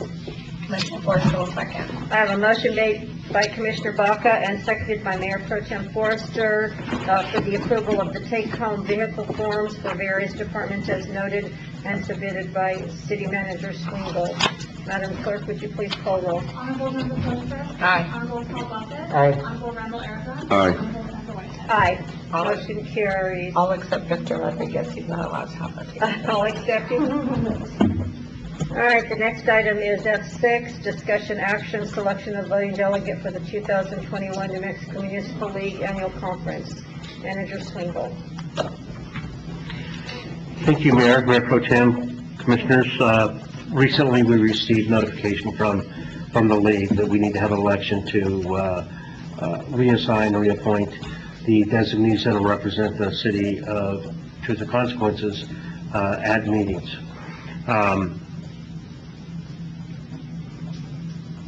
And I think historically, you had indicated that the city manager was the appointee and the mayor was the alternate. The for alternate, yes, sir. And in years past, I've always, it's always either been the manager, because he or she are most of the time at these meetings anyway, and the mayor would be the alternate if needed, so. The only thing that I'd like to add, is likely for any meetings this year, it would be very unlikely that I would actually attend those conferences. Okay. This year in particular, because there's other things that I've got to deal with first. Correct, okay. I'm not in a position to leave at this point. So please keep that in consideration when you're making your decision on your appointees. Okay. All right, is there any questions, comments from the commissioner? And we need to nominate a voting delegate. I think you're it, Mayor. I guess it sounds like it. You spoke up first. Is it usually the mayor or the city manager or does it matter? That's what we just discussed, that it was usually the city manager in previous, but Manager Swingle said at this time he was unable to be in attendance at any of these. And so basically now, at this moment, we're going to elect a voting delegate, and I guess I'm going to be it with the nomination here. Commissioner Forrester, I'll make a motion to select the mayor as our voting delegate for the Municipal League Annual Conference. Commissioner Baca will second it. I have a motion made by Mayor Pro Tem Forrester and seconded by Commissioner Baca to select Mayor Sandy Whitehead as the voting delegate for the 2021 New Mexico Municipal League Annual Conference. Madam Clerk, would you please call roll? Honorable Randall Aragon. Aye. Honorable Sandra Whitehead. Aye. Honorable Paul Baca. Aye. Honorable Member Forster. Aye. Motion carries. Thank Mayor, you. would you like to appoint a alternate? I would like to appoint the alternate to be the Mayor Pro Tem if that would work. You got me back there, didn't you? I did. I did. So do you want that added to the motion, or do you want to make a second motion? Can we, let's just amend our motion. Yeah, let's just amend the motion. So if you will amend your motion. I will amend my motion, adding myself as the alternate. I'll second that as well. We have a motion and a second. She did that begrudgingly. All right, the next is item G, reports, city manager.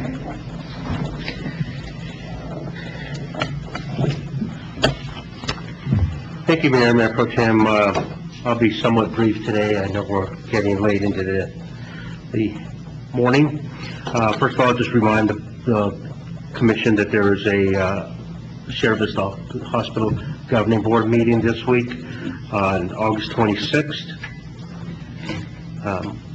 We started providing professionalism training to our staff. We started with the directors and supervisors of the organization. We've got about a 40-hour block of training that's going to be set up over the next couple of months. We'll start with the course, then we'll make sure that we educate everybody within the organization. So first class supervisors, next class, we're going to start dividing the staff up into probably thirds to start attending these courses and receive the training. The professionalism, the expectations that the organization have are clearly identified in the draft personnel policy.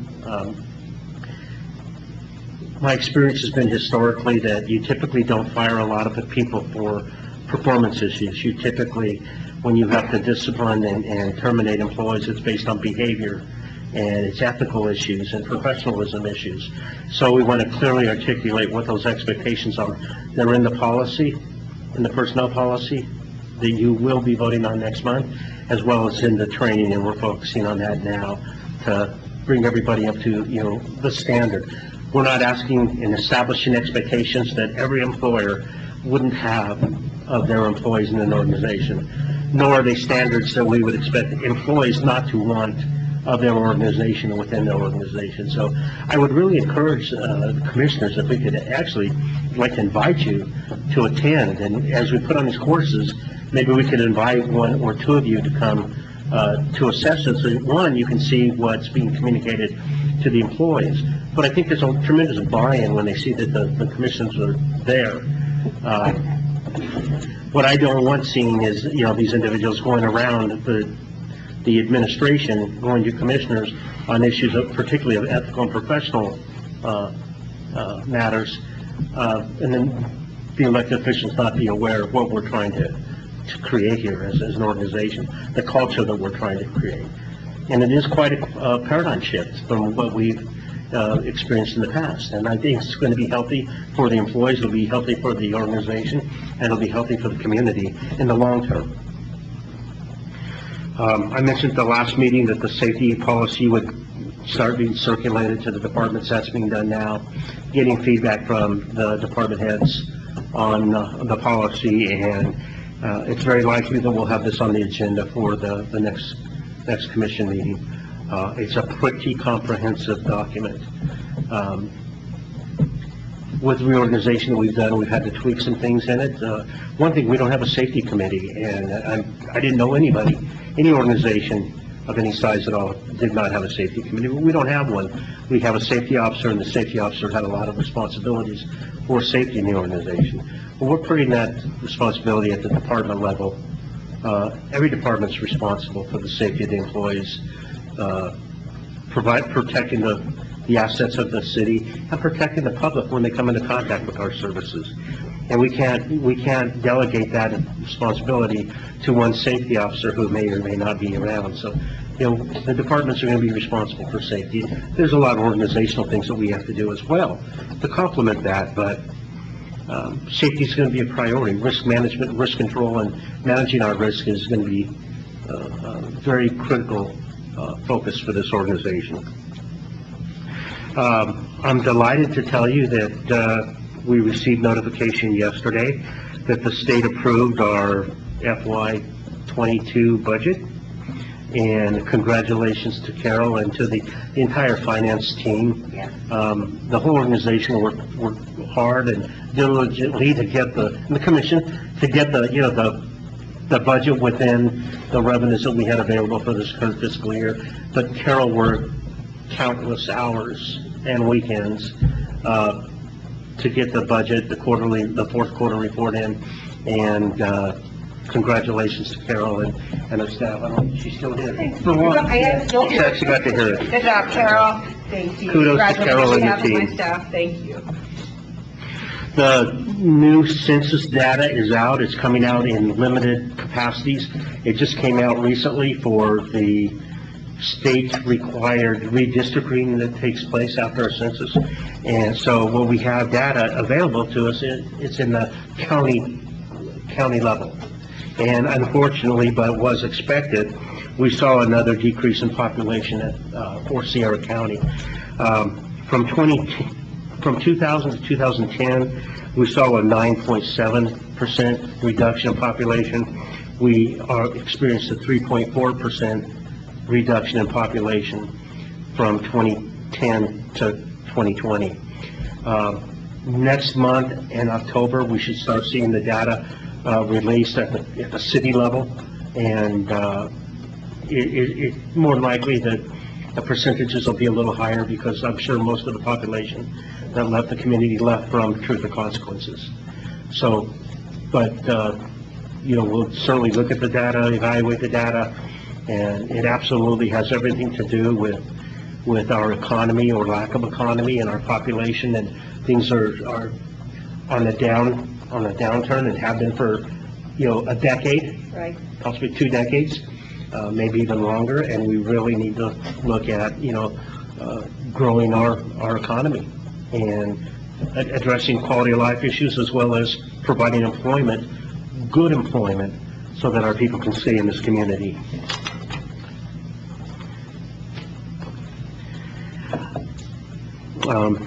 It was already kind of mentioned, we had a 12-inch main leak that just occurred a few minutes ago. I'll get out there and check it out as soon as we conclude the meeting today. I don't know any more about it than that at this point, although I was told that the schools have canceled school for the remainder of the day because the water leak is impacting them. And I believe this is an area that several years ago we had a similar leak in, and if not in the same location, so we'll take a look at that. Tracy just informed me that we received notification from the USDA on our Phase 1 water infrastructure citywide project, that what they're recommending to us, and they'll need a letter, which you've already authorized me to sign, should we choose to act on that letter, it's a total of $7,531,000. However, $2,720,000 would be grant. The loan would be $4,811,000.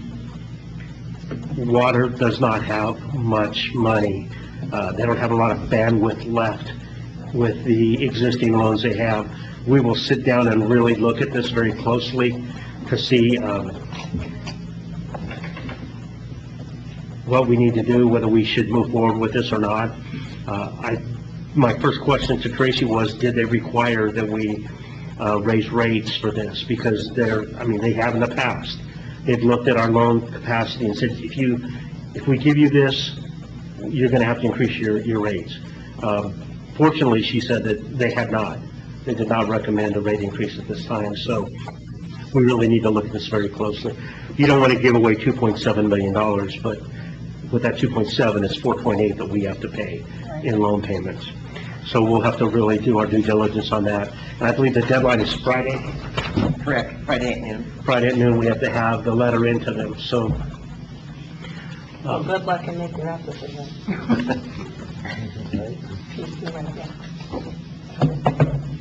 And with that, Commissioners, I have nothing more to add. Staff's doing amazing work. Very receptive to really moving forward as an organization. I can't appreciate the directors and the staff anymore. We have a lot of work to do, still got a lot of improvements to make, but we're making improvements every day, and they are making improvements every day.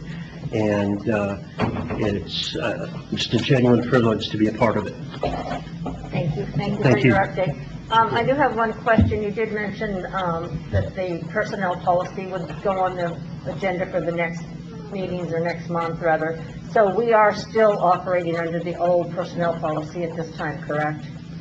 We We're not are, operating under the new policy? Mayor Pro Tem, Commissioners, we are, however, there are some sections in the personnel policy that are inconsistent with current law. Okay. And we're not complying with those things. We're complying with the law. So you're in, okay, perfect. Okay, that's all. That was my question. Thank you. Attorney Rubin, do you have a report at this time? No, I don't, thank you. Thank you. Commissioner Forrester, do you have a report at this time? She wanted to already go into me. No, I do not. Okay. Commissioner Aragon, do you have a report at this time? Just one thing, I had mentioned at the last meeting, considering a resolution on that to make and keep TRC Clean and Beautiful Advisory Board. I know it didn't work out, but I received an email. In fact, I think he's in the audience. Mr. Jim Davison. Okay, it is him. We talked about it at a meeting, and I sent a copy to Bruce about his commentary about how nice an idea it was. Did you get that, Bruce? About the, TRC Beautiful I don't believe that I did see that, unless it was really some time ago. It might have got lost in cyberspace, but I sent it to you, and he's in the audience, so I didn't know he was gonna be here, but anyway, thought I'd mention that.